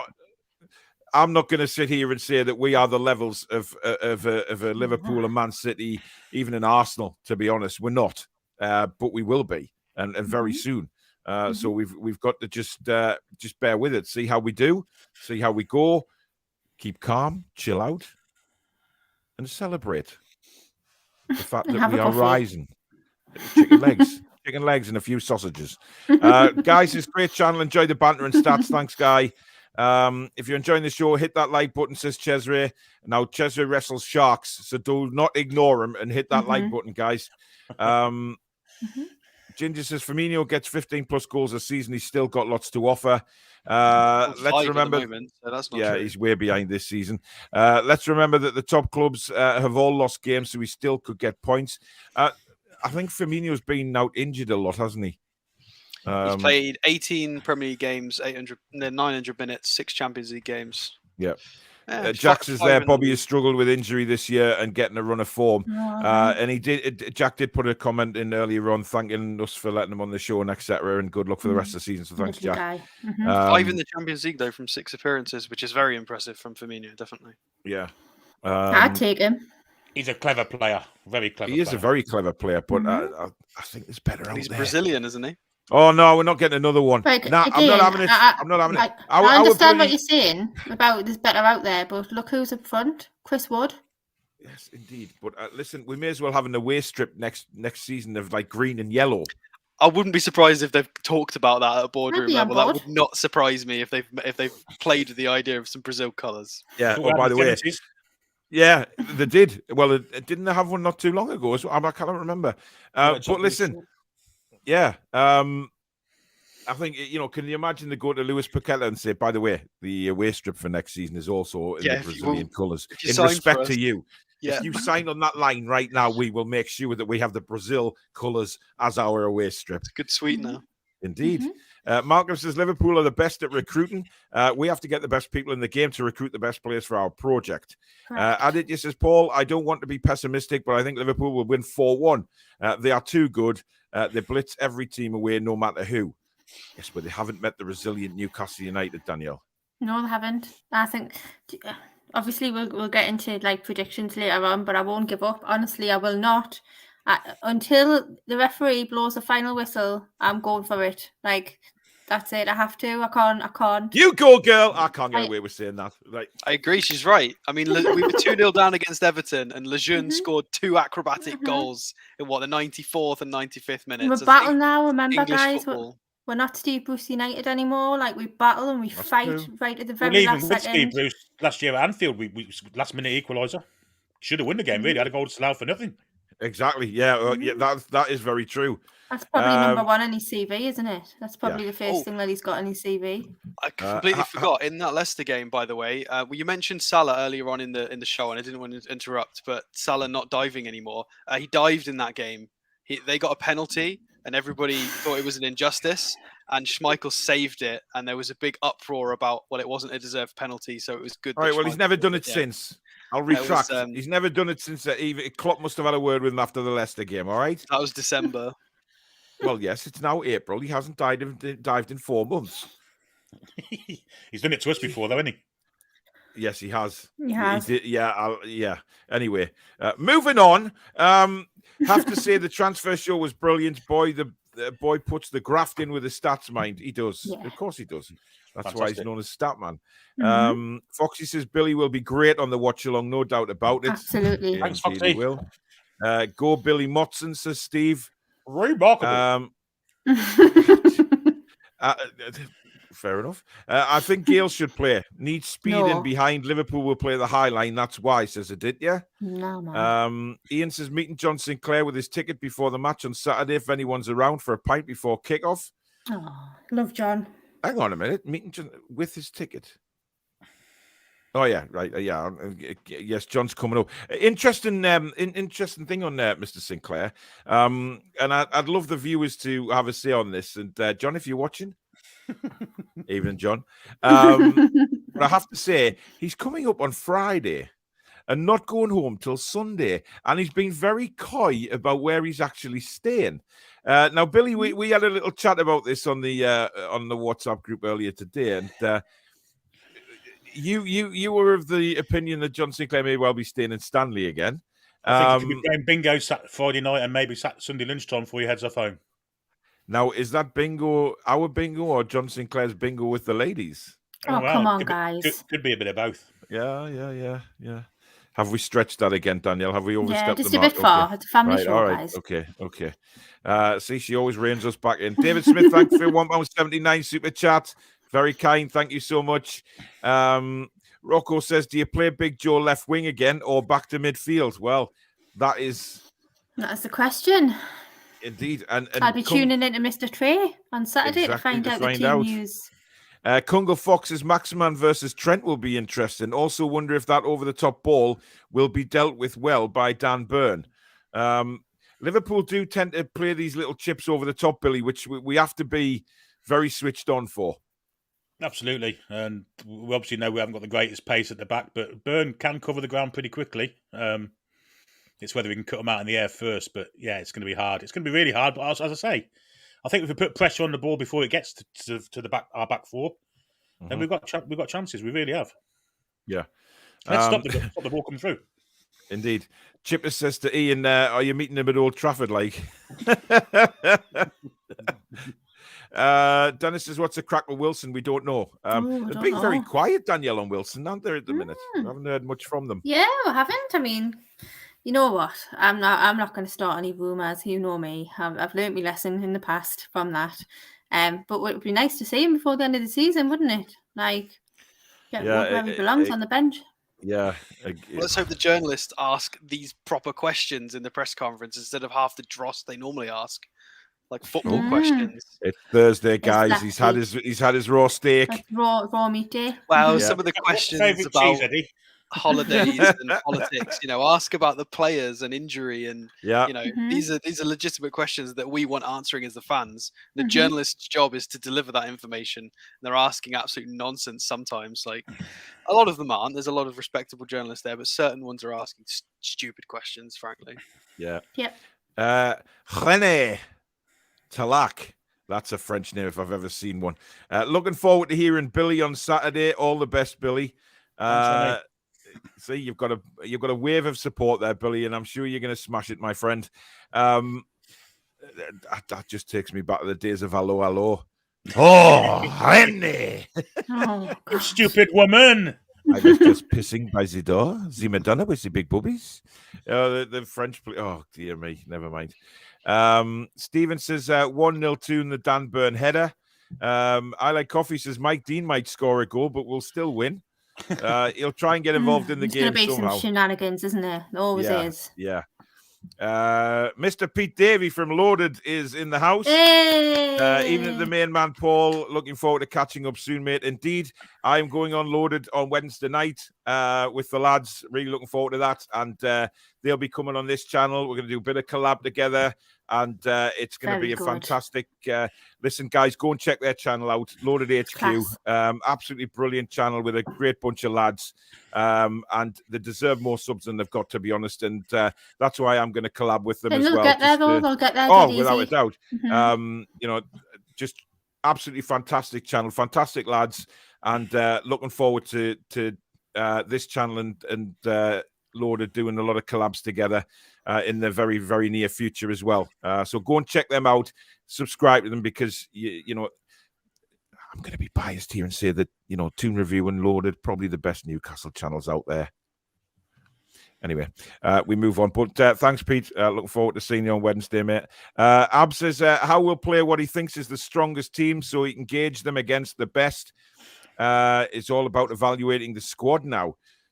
That's the thing, Alex. I mean, Eddie Howe will be doing that. He will be evaluating things and thinking, right, what have we got to do to, who is going to be around next season? Who is going to want to be in this rising of Newcastle United? But some of them are going to have to be under the standard. They're not going to be first choice, obviously. But are some people going to actually want to play, or they're playing to be in the shop window? Yeah, I wouldn't expect wholesale changes. I mean, let's be honest. We made, 3-4 changes against Norwich, who are the weakest team in the league. So if he's not confident on making more than 3 changes, no formation change against the weakest team in the league, he's not going to go tinkering against Liverpool. It's not going to happen. Absolutely not going to happen. So we're not going to see magical appearances. If somebody appears, it's because it's part of the plan and the system. It's not going to be for shop window things. I think you're right with your comment. He's going to try and play the strongest team to a degree, but it's also about he's not necessarily going to do that. We have players who have had injuries, knocks, illness. So if somebody's not 100%, he might rest them regardless, even if they maybe could have started. So yeah, I think it will be much of a muchness because, like I said, 3 changes against the weakest team in the league. He's not going to go too bonkers against one of the best teams in the league. So I think it will be similar to what we're used to. Mm-hmm. Interesting. David Crone says, would you not put Murphy in for Maxi purely for work rate and tracking back? No, and I'll tell you why. I think Maxi can get a Trent, and because a lot has been said that Trent isn't a great defender. I don't necessarily subscribe to that, but I don't think he's the best defender in the world. So I think we need Maxi on the pitch because Maxi gives us an outlet to break down that left-hand side, cut across. Listen, we know the crossing hasn't been great of late from Newcastle United. It hasn't been for a great amount of time. But when we've got nobody in the box to cross to, it's very difficult to find somebody, Billy. Absolutely.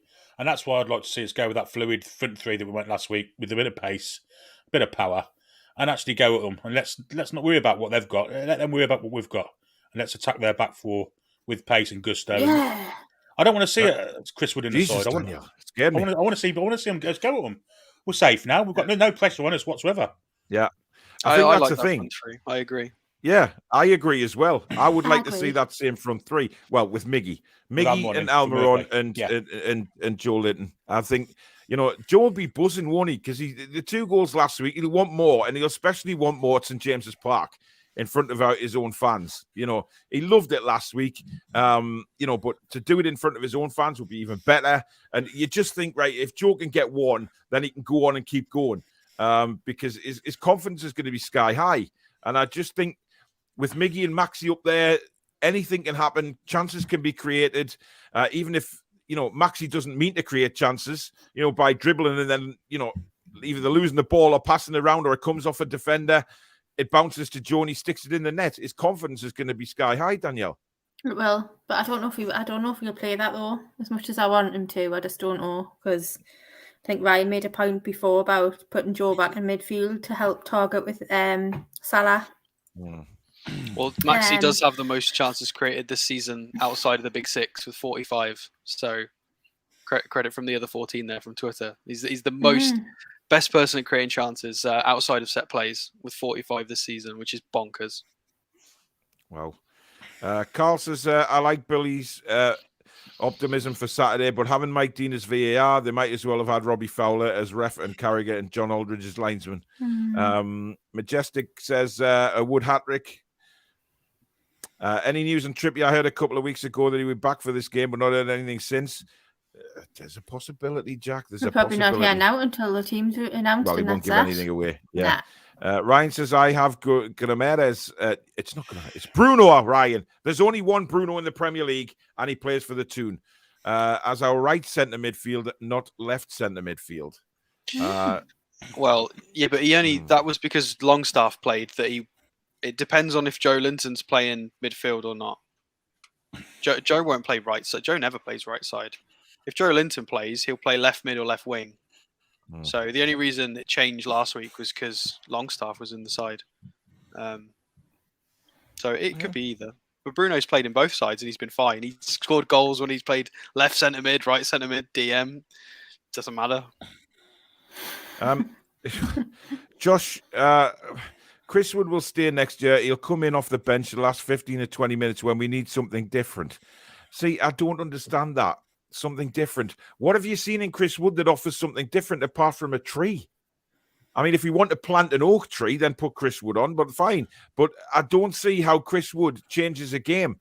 If we're in a cup game and it's going to penalties, I'd bring him on. Definitely, but not to change the game. Some managers bring on big, tall centre forwards to hold the ball up, to waste a bit of time to give the goalkeepers and long ball options. Chris Wood can't hold the ball up, so it's a waste of time bringing him on. He just can't.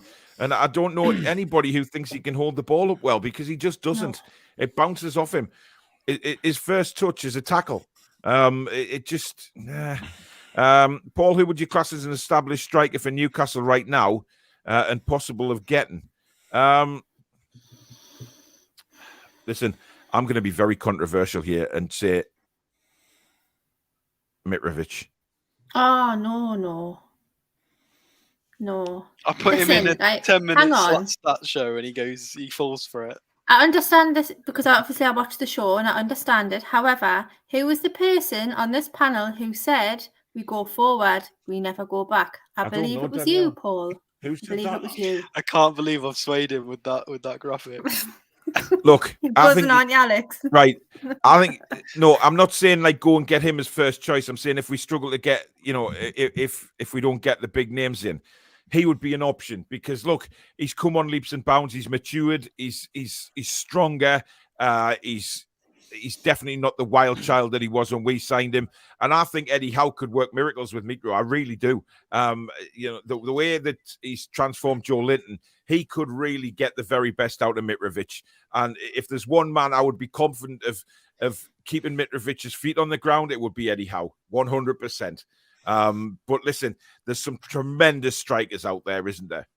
On free transfers and paying money. I agree with you about Mitrovic, but 90% of people won't do their homework and will just talk about what he was like. That's the problem. Yeah. He's a different player now, and he's never had quality service in the Premier League. Never had it. He didn't. He really didn't. And you surround good players with given service, he could get you 30 goals a season. I mean, I guarantee Rafa wasn't a big Ginger's fan of typing him, was right he? now. I guarantee Ginger's already got a comment from this 30 seconds somewhere down there. It's coming. I can't see the chat, but oh Christ on a bike. Billy, I want that laugh as my bloody text notification. I think it's glad. Trips will want to play, lads. He's our captain for me next year. Julie's back in the house. He must have had a break of breaking a quiz night. Hope you're doing well, Jules. Stato has just spontaneously combusted looking at Woods' stats. It did hurt. I actually expanded them to see if there was anything I could get that was good out of it, and I'm still looking. Yeah, Man United are getting beat 1-0 from off Chelsea, by the way, guys. Get up. He's not going to score a hat-trick, but he's been an integral part of the team that has got us our results of late. We're not playing Woods' game, but he's getting on with it. Need to cut him some slack. You can't fault his attitude and his work rate. I've never faulted his attitude or his work rate. I'm saying he's not good enough. Simple as that. No, it's not. But I'm saying, as a positive, his attitude's great, his work rate's great. His footballing's not. He tries. Yeah. Chipper says, could we see 5 at the back with Trippier right back and Kraft centre back? I think he's taking an almighty risk if he goes 5 at the back against Liverpool. It's a statement of negative intent. I don't think Eddie Howe's got that in him. Yeah.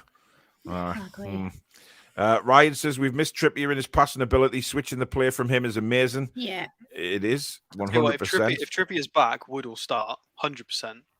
Because that's the plan when they both start is Wood hugs Maxi and they long switch it from Trippier. So that will 100%, especially on Trent, that will 100% be the game plan if Trippier's playing. But it depends if he's playing. YT says, just heard Wilson and Trips back for Saturday. Wonder why you heard that. I know. Stu says, just when you think you've heard it all, Danny Murphy thinks we should go for Jordan Pickford. Danny Murphy, what the hell is that guy on? Danielle, would you like to? I can tell that's really right. Would you like to have your special little rant now? We're all listening, Danielle. Go that for man it. should be nowhere near our club. He's red and white. I'm not having it. He's honestly no. I will send an email to Amanda myself and say no. Like, this cannot happen. I just can't.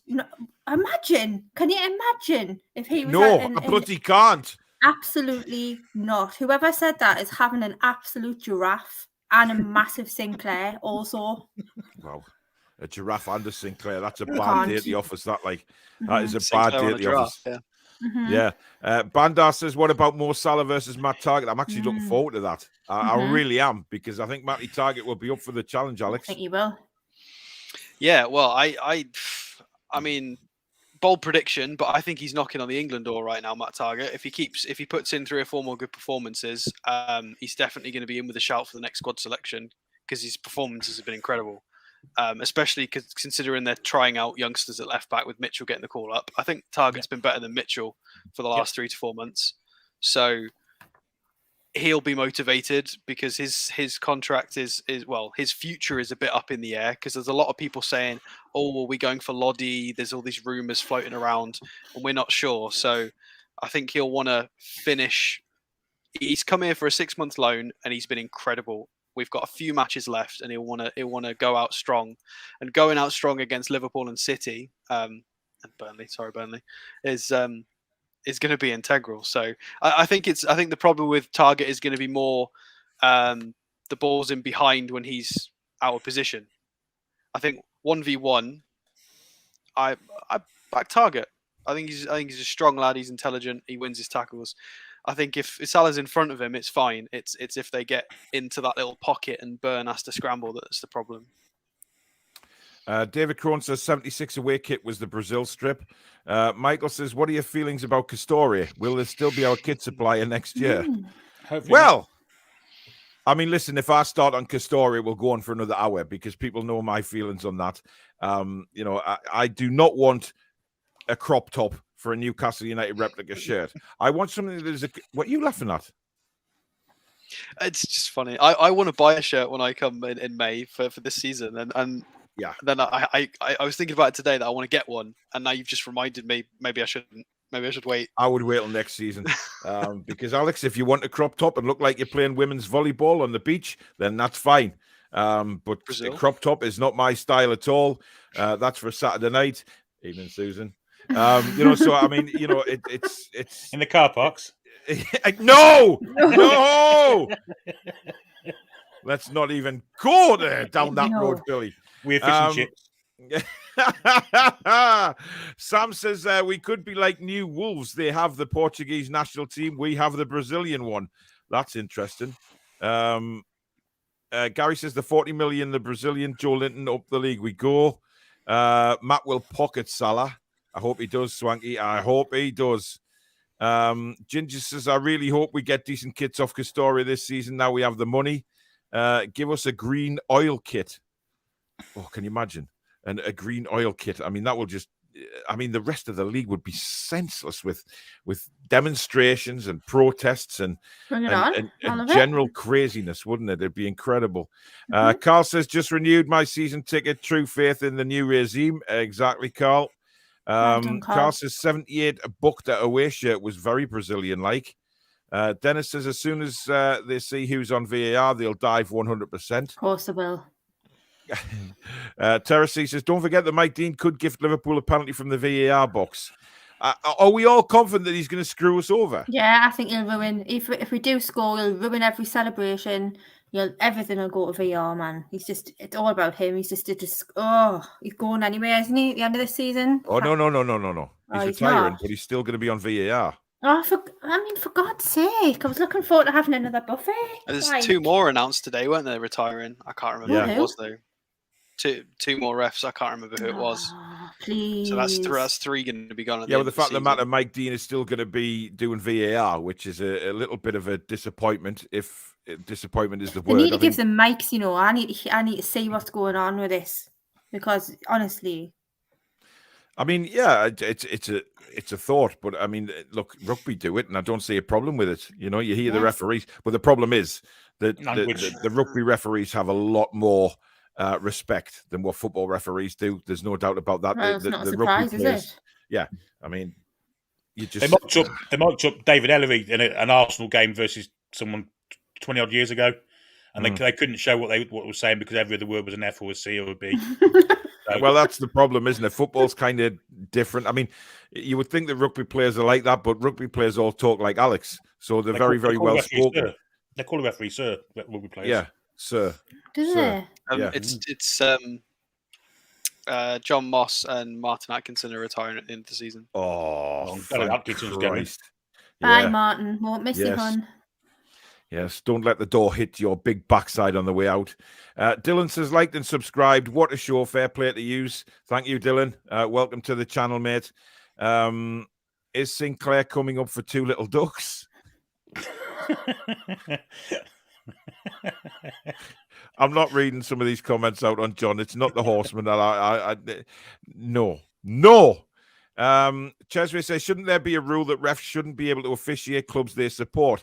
I think that's the case in the World Cup, so it's not far-fetched. Listen, Mike Deal claims he doesn't support Liverpool. He supports Tranmere because he's from the Wirral, but his two sons are season ticket holders. Now, there is rumours as well that Mike Dean actually has shares within Liverpool. Now, that isn't confirmed. That was a very strong story going around after the Liverpool game at Anfield. Probably acquired him that night. Before the game. Big shout. There you go, Mike. There's 10% shares in Liverpool. Make sure the game goes our way, my man. No problem, says Mike. Bell End. What channel is the football on? The match is live on BT on Saturday. But like I say, knock the commentary off and listen to your main man Billy Trey commentating on the game. You can watch it and listen to Billy's commentary. Billy, do you have BT Sport? I will have the game on. I will have the game on. But what I do is for people that haven't got the game on, I tend to do it from a radio commentator point of view. Yeah, of course. Yeah, that's how I would do it as well. That's how I do it. So definitely. Billy Trey is the man to listen to. End of story. Yes. Michael says the only way to have success in my mind against Liverpool is to make sure their fullbacks are more concerned with defending than attacking. Arnold was very poor defensively against Everton. Listen, we're going to have to try and press them, but I think he will. I think pressing is going to be part of the game. But anyway, it is now time for our prediction of teams and scorelines. Now, from next season, just to let you know, the four of us are going to have a little mini league for our predictions. Yes. So we will be doing that, and of course, we're doing stuff for the fan forum. We're going to. I don't know yet. My predictions wouldn't be one for next year then. Well, look, at the end of the day, we'll have a little mini competition on here. We're doing one on the fan forum. There's going to be one for the subscribers as well, where we have a fantasy football and a soccer 6 league as well, which I think will be really funny as well. I know we did start a fantasy football at the start of this season. That just went by the wayside. But so much has changed during the course of the season, it was impossible to fit it in. But we will get it back next season. Now, let's have a look. Right, who's going to go first tonight? Danielle. So I would play Dubravka, Ovs. Kraft. Ovs. Yeah, Ovs. Kraft, if Trippier is not fit, obviously, if Trippier is fit, then he has to play. But I'm going to say Kraft for now. I'd bring Shaw back in. See you later, Lascelles. Not a day, hun. Then I would have Dan Burn. Then I would have Matty Target. Who have I missed? That's a back four. Yeah. And then I would have midfield, Big Joe. I would have John Joe, and I would have Bruno. And then I would have ESM, Wood, and Almiron. I don't think Woods. I don't think he'll put Joe back up front. I just don't think he will. Sorry. Okay. And what's the score going to be? Well. Uh-oh. You know what? I want revenge for 96, me. I want it. It broke my heart. I went to bed crying, and it cost me dad a lot of money to make up for that. So I am going to say... Hang on. How did it cost your dad a lot of money for Newcastle losing 4-3? Because I was very upset. Yeah, remember it was 2 seasons in a row, by the way. Yeah, no, but 96 was the worst. Oh, awful. We showed you after, weren't we? Sat on my bedroom floor crying. It was awful. Yes, so I want revenge. So I'm going to say Newcastle United 3, Liverpool 2. Oh, and who's going to score for the Toon? I am going to say ASM because I really want him to score. I'm going to say Shelby because he loves a goal against the Scousers. And I'm going to say my favourite, Big Joe. Come on, son. There you go. Positivity again from Danielle, ladies and gentlemen. I've got to our do it. Motivational speaker on the Toon Review. Ian says, got to say, Loaded HQ content is mint, and you've got good people around you, Paul. Shout out Alex, Danielle, and my mate Billy. Paul says, can Billy do the commentary in the voice of George? No, he bloody won't be. No, listen, if Billy wants to do watch along on a Sunderland game or something like that, or an Everton game, Mr. George, he can. And here come the macaroni attack. You're very shite, aren't they, George? He's over the bar. What a shame. And so no, he won't be. No, Absolutely not. He'll be very professional. So. Joshua says 2-2 draw, hard-fought game, but will probably affect Liverpool's title race. I don't think Liverpool will double up on Maxi. Interesting. Maxi's getting better at tracking back. Thank you to that guy who's called me the Sid Waddell of commentating. Billy will be the new John Motson. There is no doubt about it. Ahmed says, everyone's Saudi a Toon fan, not everyone, but after the takeover, I think 99.9%. Indeed. Big shout out to everyone in Saudi who's watching the channel. The boss knows best, guys. Have faith. Indeed, Malcolm. Yes, he does. Indeed. J7 has the same defensive stats as Declan Rice, says Luke. He does, which I think Alex has made a point of a few times. Paul's had a Sinclair. When did I have a Sinclair? Mitrovic. Oh. Maybe. Chesry says Jenna Jameson holds the ball up better than Wood. Oh, dear me. Chesry, that's shocking. You've nearly made Billy choke. Yes. My God. John says, double check to see if this was Sinclair's channel. WTF Mitrovic. I mean, he scored 41 goals. Go look 7 goals last year in the Premier League. What service did he get? It's service and shit got relegated. Yeah. Honestly, I don't agree. I can't believe you're saying this. I mean, we said in the show the other night that he should be in the conversation for a Premier League transfer because he's got 50 goal contributions.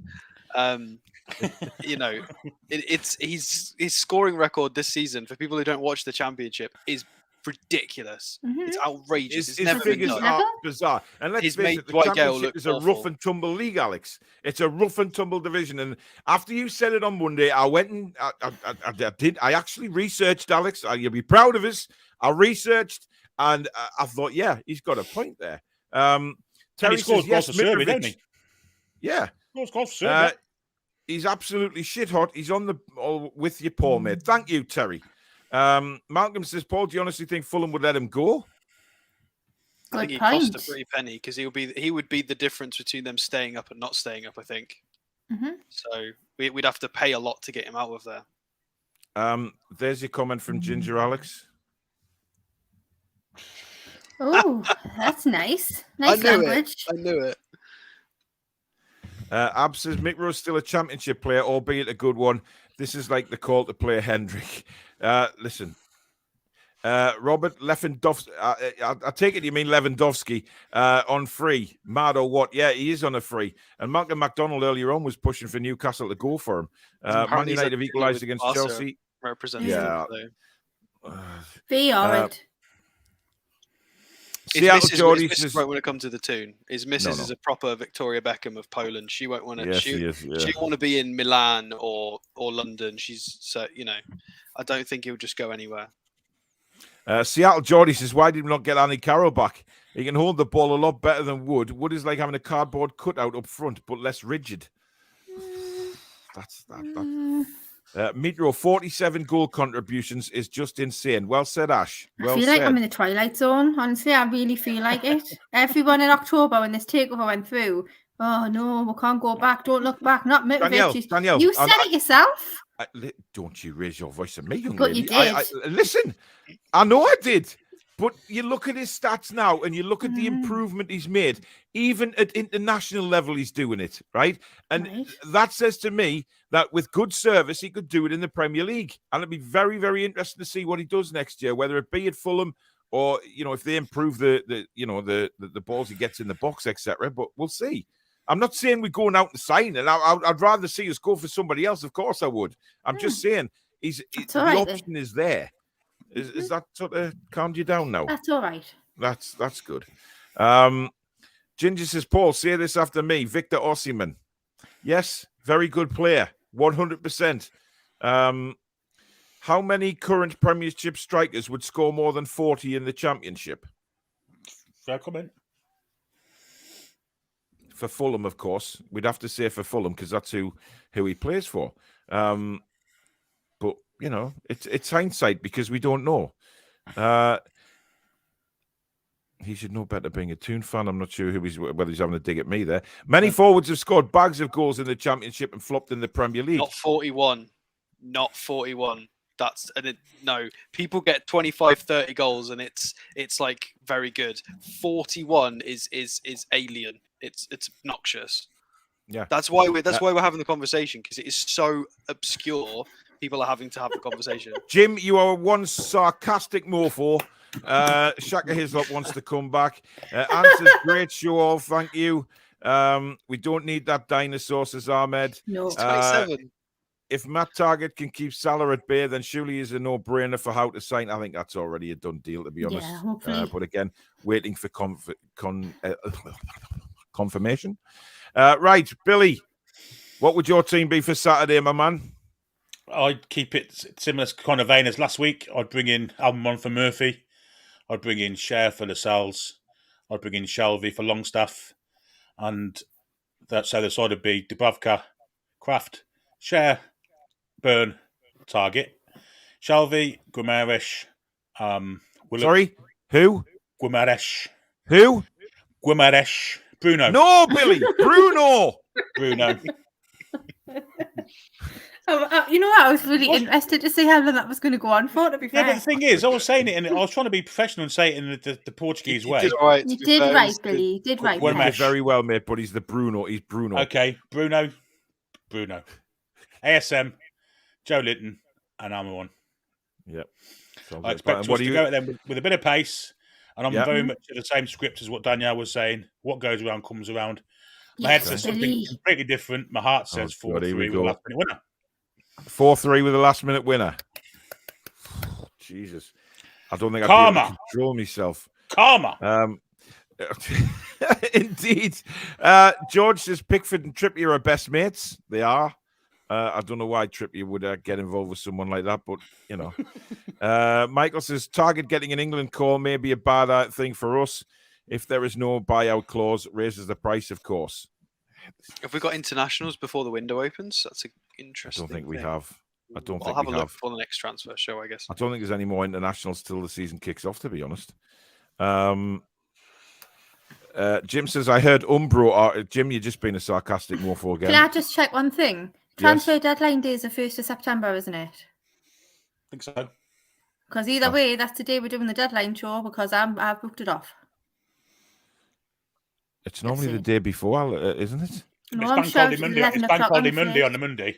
Mm-hmm. I thought it was the 31st of August. Yeah, but that's Bank Holiday Monday, so it won't be Bank Holiday Monday because obviously no money can change hands, can it? Well, we'll see. We'll see. We have had transfer deadline days on death. I'll put the weekend just in case. Okay. Ladies and gentlemen, what the lovely Danielle is trying to say there is, she will be heavily intoxicated with alcohol. No, as you know, these special shows that we do, she loves a good sip. If you want to see what I mean, go and watch the takeover shows. I'm going to get you for this, honestly. The night before, when the takeover was first announced, and the actual takeover show, 6th of October. She wasn't on her own, mind. It's what? Sorry, Alex. 6th and 7th of October. What is? The days you're describing. So people know which videos to search for. Indeed, Alex, 6th and don't 7th of help October. him. Go back and. It was difficult. He didn't get it. I think it was mainly the actual the day before show, wasn't it, Billy? The day that it was announced that it would be happening. I could hardly comment. I was pissed myself both nights. Well, yeah, actually, you were. Yes, I mean, you were takeover walking night. around bloody topless half the time. Danielle was suffering a little bit, I think, on the actual takeover day. No, it wasn't. It wasn't. It was the Thursday that I got lathered. Because the She's takeover had admitting gone it, ladies and through. gentlemen. She's And then on the admitting it right Friday, now. oh my God, I had to just, at work, I was just sat with buttery crumpets all day, just praying for my life. Like, Buttery crumpets. Oh, dear. Right, come on then, Alex. Let's hear it. All right, we've seen your team, actually, haven't we? Well, I'm not going to predict that. I'm going to predict All right. what I want to be willed into the universe. I'm going to say it just so I want it to happen. I don't want Wood to play because I want to try something different because I enjoyed what I saw against Norwich, and I think it would also work in this way. So, Dubravka, Target, Burn, Shah, and if he's fit, Trippier, if not Kraft. Mm-hmm. And then I want to do a similar thing to what we did against Norwich. I want Shelby as the sitter, but then it will be Joe Linton left centre mid and Bruno as the other 8 on the right centre mid. And then I'm happy for Joe and ASM to just keep swapping based on whatever's happening on that left wing, centre forward. They can just keep rotating and being annoying. Yep, and then Almiron is the right winger. And Almiron is also left-footed. So if Almiron wants to swap wings, we've just have a fluid forward three. Just really annoy them so they don't know who to pick up. And I think we've got a chance. And I'm going to go for 2-2. I think they'll score because they are very overpowered. But I think our lads are hungry. ASM is getting better and better and better. He's looking more comfortable again. The pressure's been taken off of him. He's due a goal. Joe Linton's on fire. Miggy looks super confident. Bruno's on form. Shelby's banged a few in set pieces. We've got a lot of goals there. So who's going to score? I think ASM and Joe Linton. We've had 17 different goal scorers this season, which is the most in the Premier League. We've got goals all over this team, so I think it will be Joe Linton and Maxi, and I think it'll be 2-2. And I've got no idea who to say their goal scorers are because I've got about 500 that could score, so we won't go there. By the way, Susan, bless her heart, she's developed a real keenness for football now since we started getting heavily involved in the Toon review and wanted to push it that little bit further. So she does an awful lot of work for this channel behind the scenes, guys. I have to say that. But when I think it was last week, somebody said a 2-2, and I was talking to Susan in the car, and I says, "Oh, somebody predicted a Desmond," and she looked at me and thought, "What the hell are you talking about?" And I says, "Oh, Desmond 2-2," and she said, "Is that a footballer?" Oh, I love Susan. I love her so much. You outed her. We laughed for so long, man. Honestly, that's just the kind of thing Don't we worry, do. she'll get him back. She will, but we all come out with stuff like that. But it was just so funny. Honestly, I just love her so much. She's just absolutely adorable, and she did it with somebody else as well. But I can't remember now. But just class, absolutely class. Love it a bit, man. Millie says, "I absolutely love Danielle." You're a big fan there. Millie. You don't want to see her in a temper, though. You don't want to see her and she's mad. Although she gets mad on this show. It's fair enough. Now and again. When people backtrack on the words. Indeed. I'll be honest, I've not bought a Toon shirt in 14 years. I'm desperate for a new jersey. Well, Jim, like I say, if you want to look like a beach volleyball ladies player, then you feel free to buy a Castoria top. However, Castoria, if you're interested in sponsorship, give me a shout. Terrace says, "Would Clattenburg have been appointed as a VAR on our game?" No, he wouldn't have been, and we know he wouldn't have been. The best ref in the Premier League was Clattenburg. We never had him because he's from Durham. Yeah, that wasn't him who you interviewed, was it, Billy, in the shed? No, it was Mark Halsey. Right, yes. The ref we had last week was from Hartlepool. I mean, I was amazed that they allowed that to happen. Danielle, if you want to see a quality conversation, well, Billy interviewed Mark Halsey, and Mark Halsey must have been in the middle of Sherwood Forest in a shed somewhere because the connection was terrible. How Billy got through it. And again, it's a taste of how professional Billy was. Absolutely. Because he kept going. Despite the fact that the internet connection was absolutely abysmal. That was horrendous. I just thought it meant that Billy was in a shed. No, Billy wasn't in a shed. Mike Dean supports Tranmere. I have Tranmere supporting relatives. He does go to Prenton Park whenever he can. Yes, I know he is. Yeah, but he supports Tranmere in the same way that people who support Salford also support Manchester United. It's the same thing. Well, I don't know. People that support London non-league teams support Man United. Let's get it right, true. Alex. Good evening, Manchester. David says, wish Pickford was playing for Liverpool Saturday. We would have his life. Absolutely. Michael Marsden, good evening, my friend.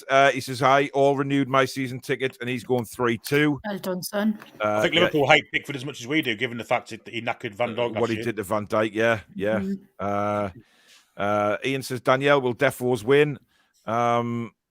Cheswick says, I think we'll lose 4-1, to be honest. I don't mind as long as we're trying to win. They're just too good. Pedro's going with a 2-2 draw. Foxy says, Bruno, Willock, Bruno, still Bruno. Wood closing in. Newcastle lead in stoppage time. Klopp hands his head. He's devastated. 4-3 Newcastle win. Can you imagine that? I'd love it. Scenario. Billy's versus Klopp on the sideline. Yeah, Billy's commentary. Wood closing in! Goal! A goal! You've got to do the Brazilian goal scoring like I've done with the third goal. It'll be more like Wood? Right. Yeah, it probably will be. Danielle, were you even around in 96? Charming as hell, aren't I? Oh, come on. Stop Chelsea, these I love you, compliments mate. to her, man. Jesus Christ. It's getting a bit bucket here. Give me a bucket. I love you, Danielle. Jim says, the game in 96, we were around a family friend's house who were Liverpool fans. Me and my dad left fuming. I was so upset. I've hated Liverpool ever since. I was so upset as well, I know. It was, yeah. Gemma says, Team Danielle, Mitrovic is the past. Paul, you told us to move on about Rafa. We can do better. He's prolific in the Championship, but inadequate in the Premiership, a bit like Galen Armstrong. Well, that's me told. Kendo says, Mitro sounds like an improvement on the GOAT Gale. I've never seen it. I haven't seen him all season, so how would we know? He's the best in training, remember? Apparently so, yeah. Let's just be happy for Mitro. He's in the past, but great to see him doing well. No hard feelings. Of course not, no. Do we actually have a right to buy Mitro? We could have a buyback clause. You never know. You never know. Right, my team. Yeah, my team is basically the same as everybody else's, really. I mean, I want to see Dubravka in goal, Trippier if he's fit, or Kraft, then obviously Share and Burn in the middle, Target left back, Shelvey just in front of them, along with Big Joe and Willock. I want to see then Joe Linton on the left. Max, what are you looking so confused about, Alex? You said Willock? Where's Bruno in that squad? Sorry, Bruno. I will start again, ladies and gentlemen. At least I said his right name. Shut up. Right. I'll start again, ladies and gentlemen. Scratch that from the show. I will go Dubravka in goal. Trippier, shut up, Danielle. Trippier if he's fit. Kraft if not. I'll go with Share, Burn, Target. In the middle, I will go with Shelvey. And then I will go with Bruno and Willock. Right? Are we satisfied? Then yes. I will go with Joe Linton, Miggy, and Almiron. ESM!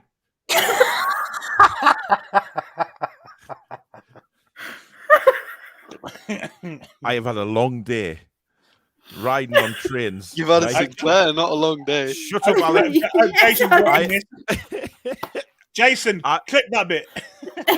Jason, you bloody dare. I am not getting any award like that, and I will never speak to you again if you put me on that. But what I'm trying... Listen, I've had a long day. I've been in pain all day, but I've still took my little boy out on the trains, and I am on strong painkillers. So just forget that. That's my team. End of story. And I'm going for a 3-2 Newcastle United win. Control yourselves. Be professional. The hell? Look at you three, man. You're crying. Pack it in. Because you benched Bruno. It's hilarious. Shut up, Alex. I would put it. I was going to say Bruno next, but I don't know who I was going to leave out. That's the thing. What the hell? He could play up front. I'm sure he could. He's good enough. Well, exactly. I mean, Jesus Christ. Alexander, thank you for your £5 super chat. Very kind. Miggy and Almiron would be decent. Miggy and Almiron? What? Are people just deliberately saying things now to throw me off? Dear. Susan says, are you three all right there? Are you having over your little moment? You're better now. Christ on a bike. Susan says, can you remember when I told Lily off and it was a football player? Oh, God, yes. I'm trying to think of the something, was it? No. I can't remember the footballer's name now. Susan, put it in the comments because I can't remember. I remember you telling Lily off and it was a football player. There's a shit of as well somewhere in the La Liga. No, it wasn't. It was. She'll put it in the comments before we finish. Are you all right there, Danielle? Are you back with us now? Mm-hmm. Billy, would you like a tissue to dry those eyes? No, I'm okay, thanks. Alex, I'm just going to twat you when I see you against Arsenal. Oh yes, Susan just texted. I heard her upstairs telling Lily off for her and Phoebe were upstairs playing on FIFA, and I heard Susan go in and tells Lily off for saying stop calling somebody fat, and it was basically she was talking about Fatty of Barcelona. And that's another one that Susan put her foot in with. But we shan't talk about putting foot in anything tonight because clearly I've lost the feckin' plot. Right. If he signs first, I'm going to get his name on the back of my shirt for definite. Who? Ansu.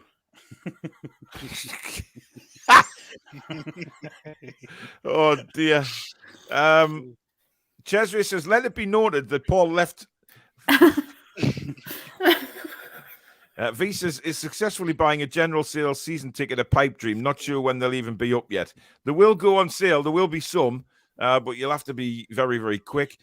Luke says that suntan has gone to your head, Paul. Thanks, mate. Sinclair Ward right there. Kieran, sod off. Paul's all our Hexam. What's that supposed to mean? Jim says, don't worry, Bruno will always be in Alex, Billy, and Danielle's team. Susan, no. Paul's fully Sinclaired up. Anne says, Paul, you should go take your... Wow! And I expected better of you. I have to say, I expected much better. Listen, I've hosted this channel now for, a year and a half, 2 years, whatever it may be, and I have not slipped up many times. I am the utmost professional. And once in a while, I will slip up.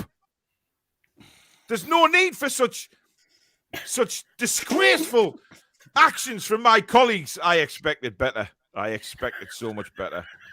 I said Miggy and Almiron. Yes, I did. Ha ha! Tickle my tonsils. I would absolutely love it if Paul won a Sinclair award for tonight. Brilliant. Get lost. Anne's at it again. That's twice. Michael says, would love Fatty here. Awesome talent. Yes, he is. Good job. Good job it wasn't Kaka. Paul, rewind. Paul, rewind. I'm sure you had Willock both in midfield. No, I didn't. Paul's getting sacked in the morning by Susan. Oh, that's charming. That is, isn't it? Oh, Jason's definitely going to find out about this if Chipper's in the chat. Joshua says, I've been watching the show today, and it's not the first time today. Paul said Joe Linton, Miggy, and Alma are on the starting lineup. We said it earlier as well. Joshua, kiss me ass. Ash says you slipped up taking your face for the shite and went face first in it. Yes, but it's fun to watch the vultures circle about. Thanks, V. Right, well, that is the end of the show. I'm sorry, but this preview has gone on way too long now. I'm mumbling up my words because I'm having a nightmare. I will not be hosting this channel anymore. From tonight, I officially retire from YouTube. I will not be doing this anymore because yeah. By the way, don't forget, Alex, I was already going to mention it. Funny man.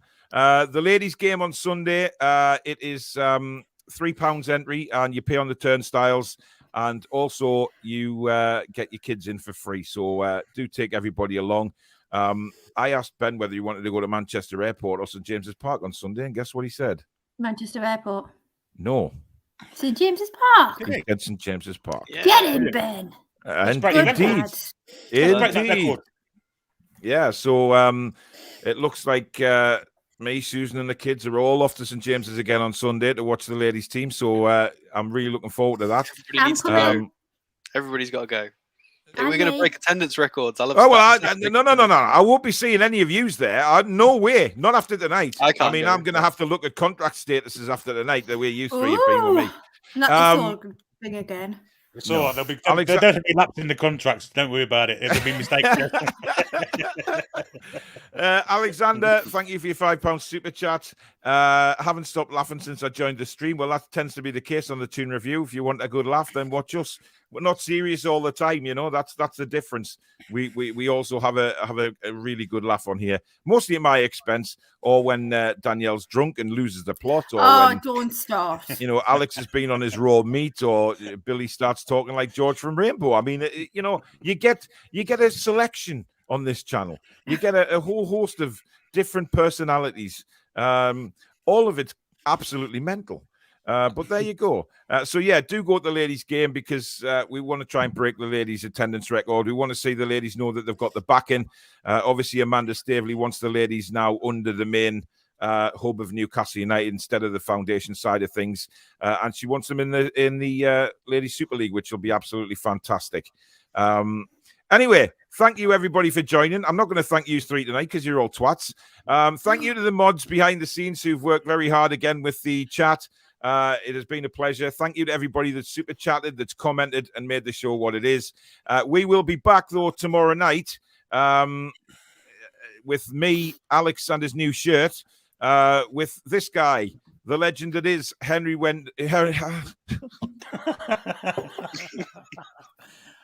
Harry Wanker.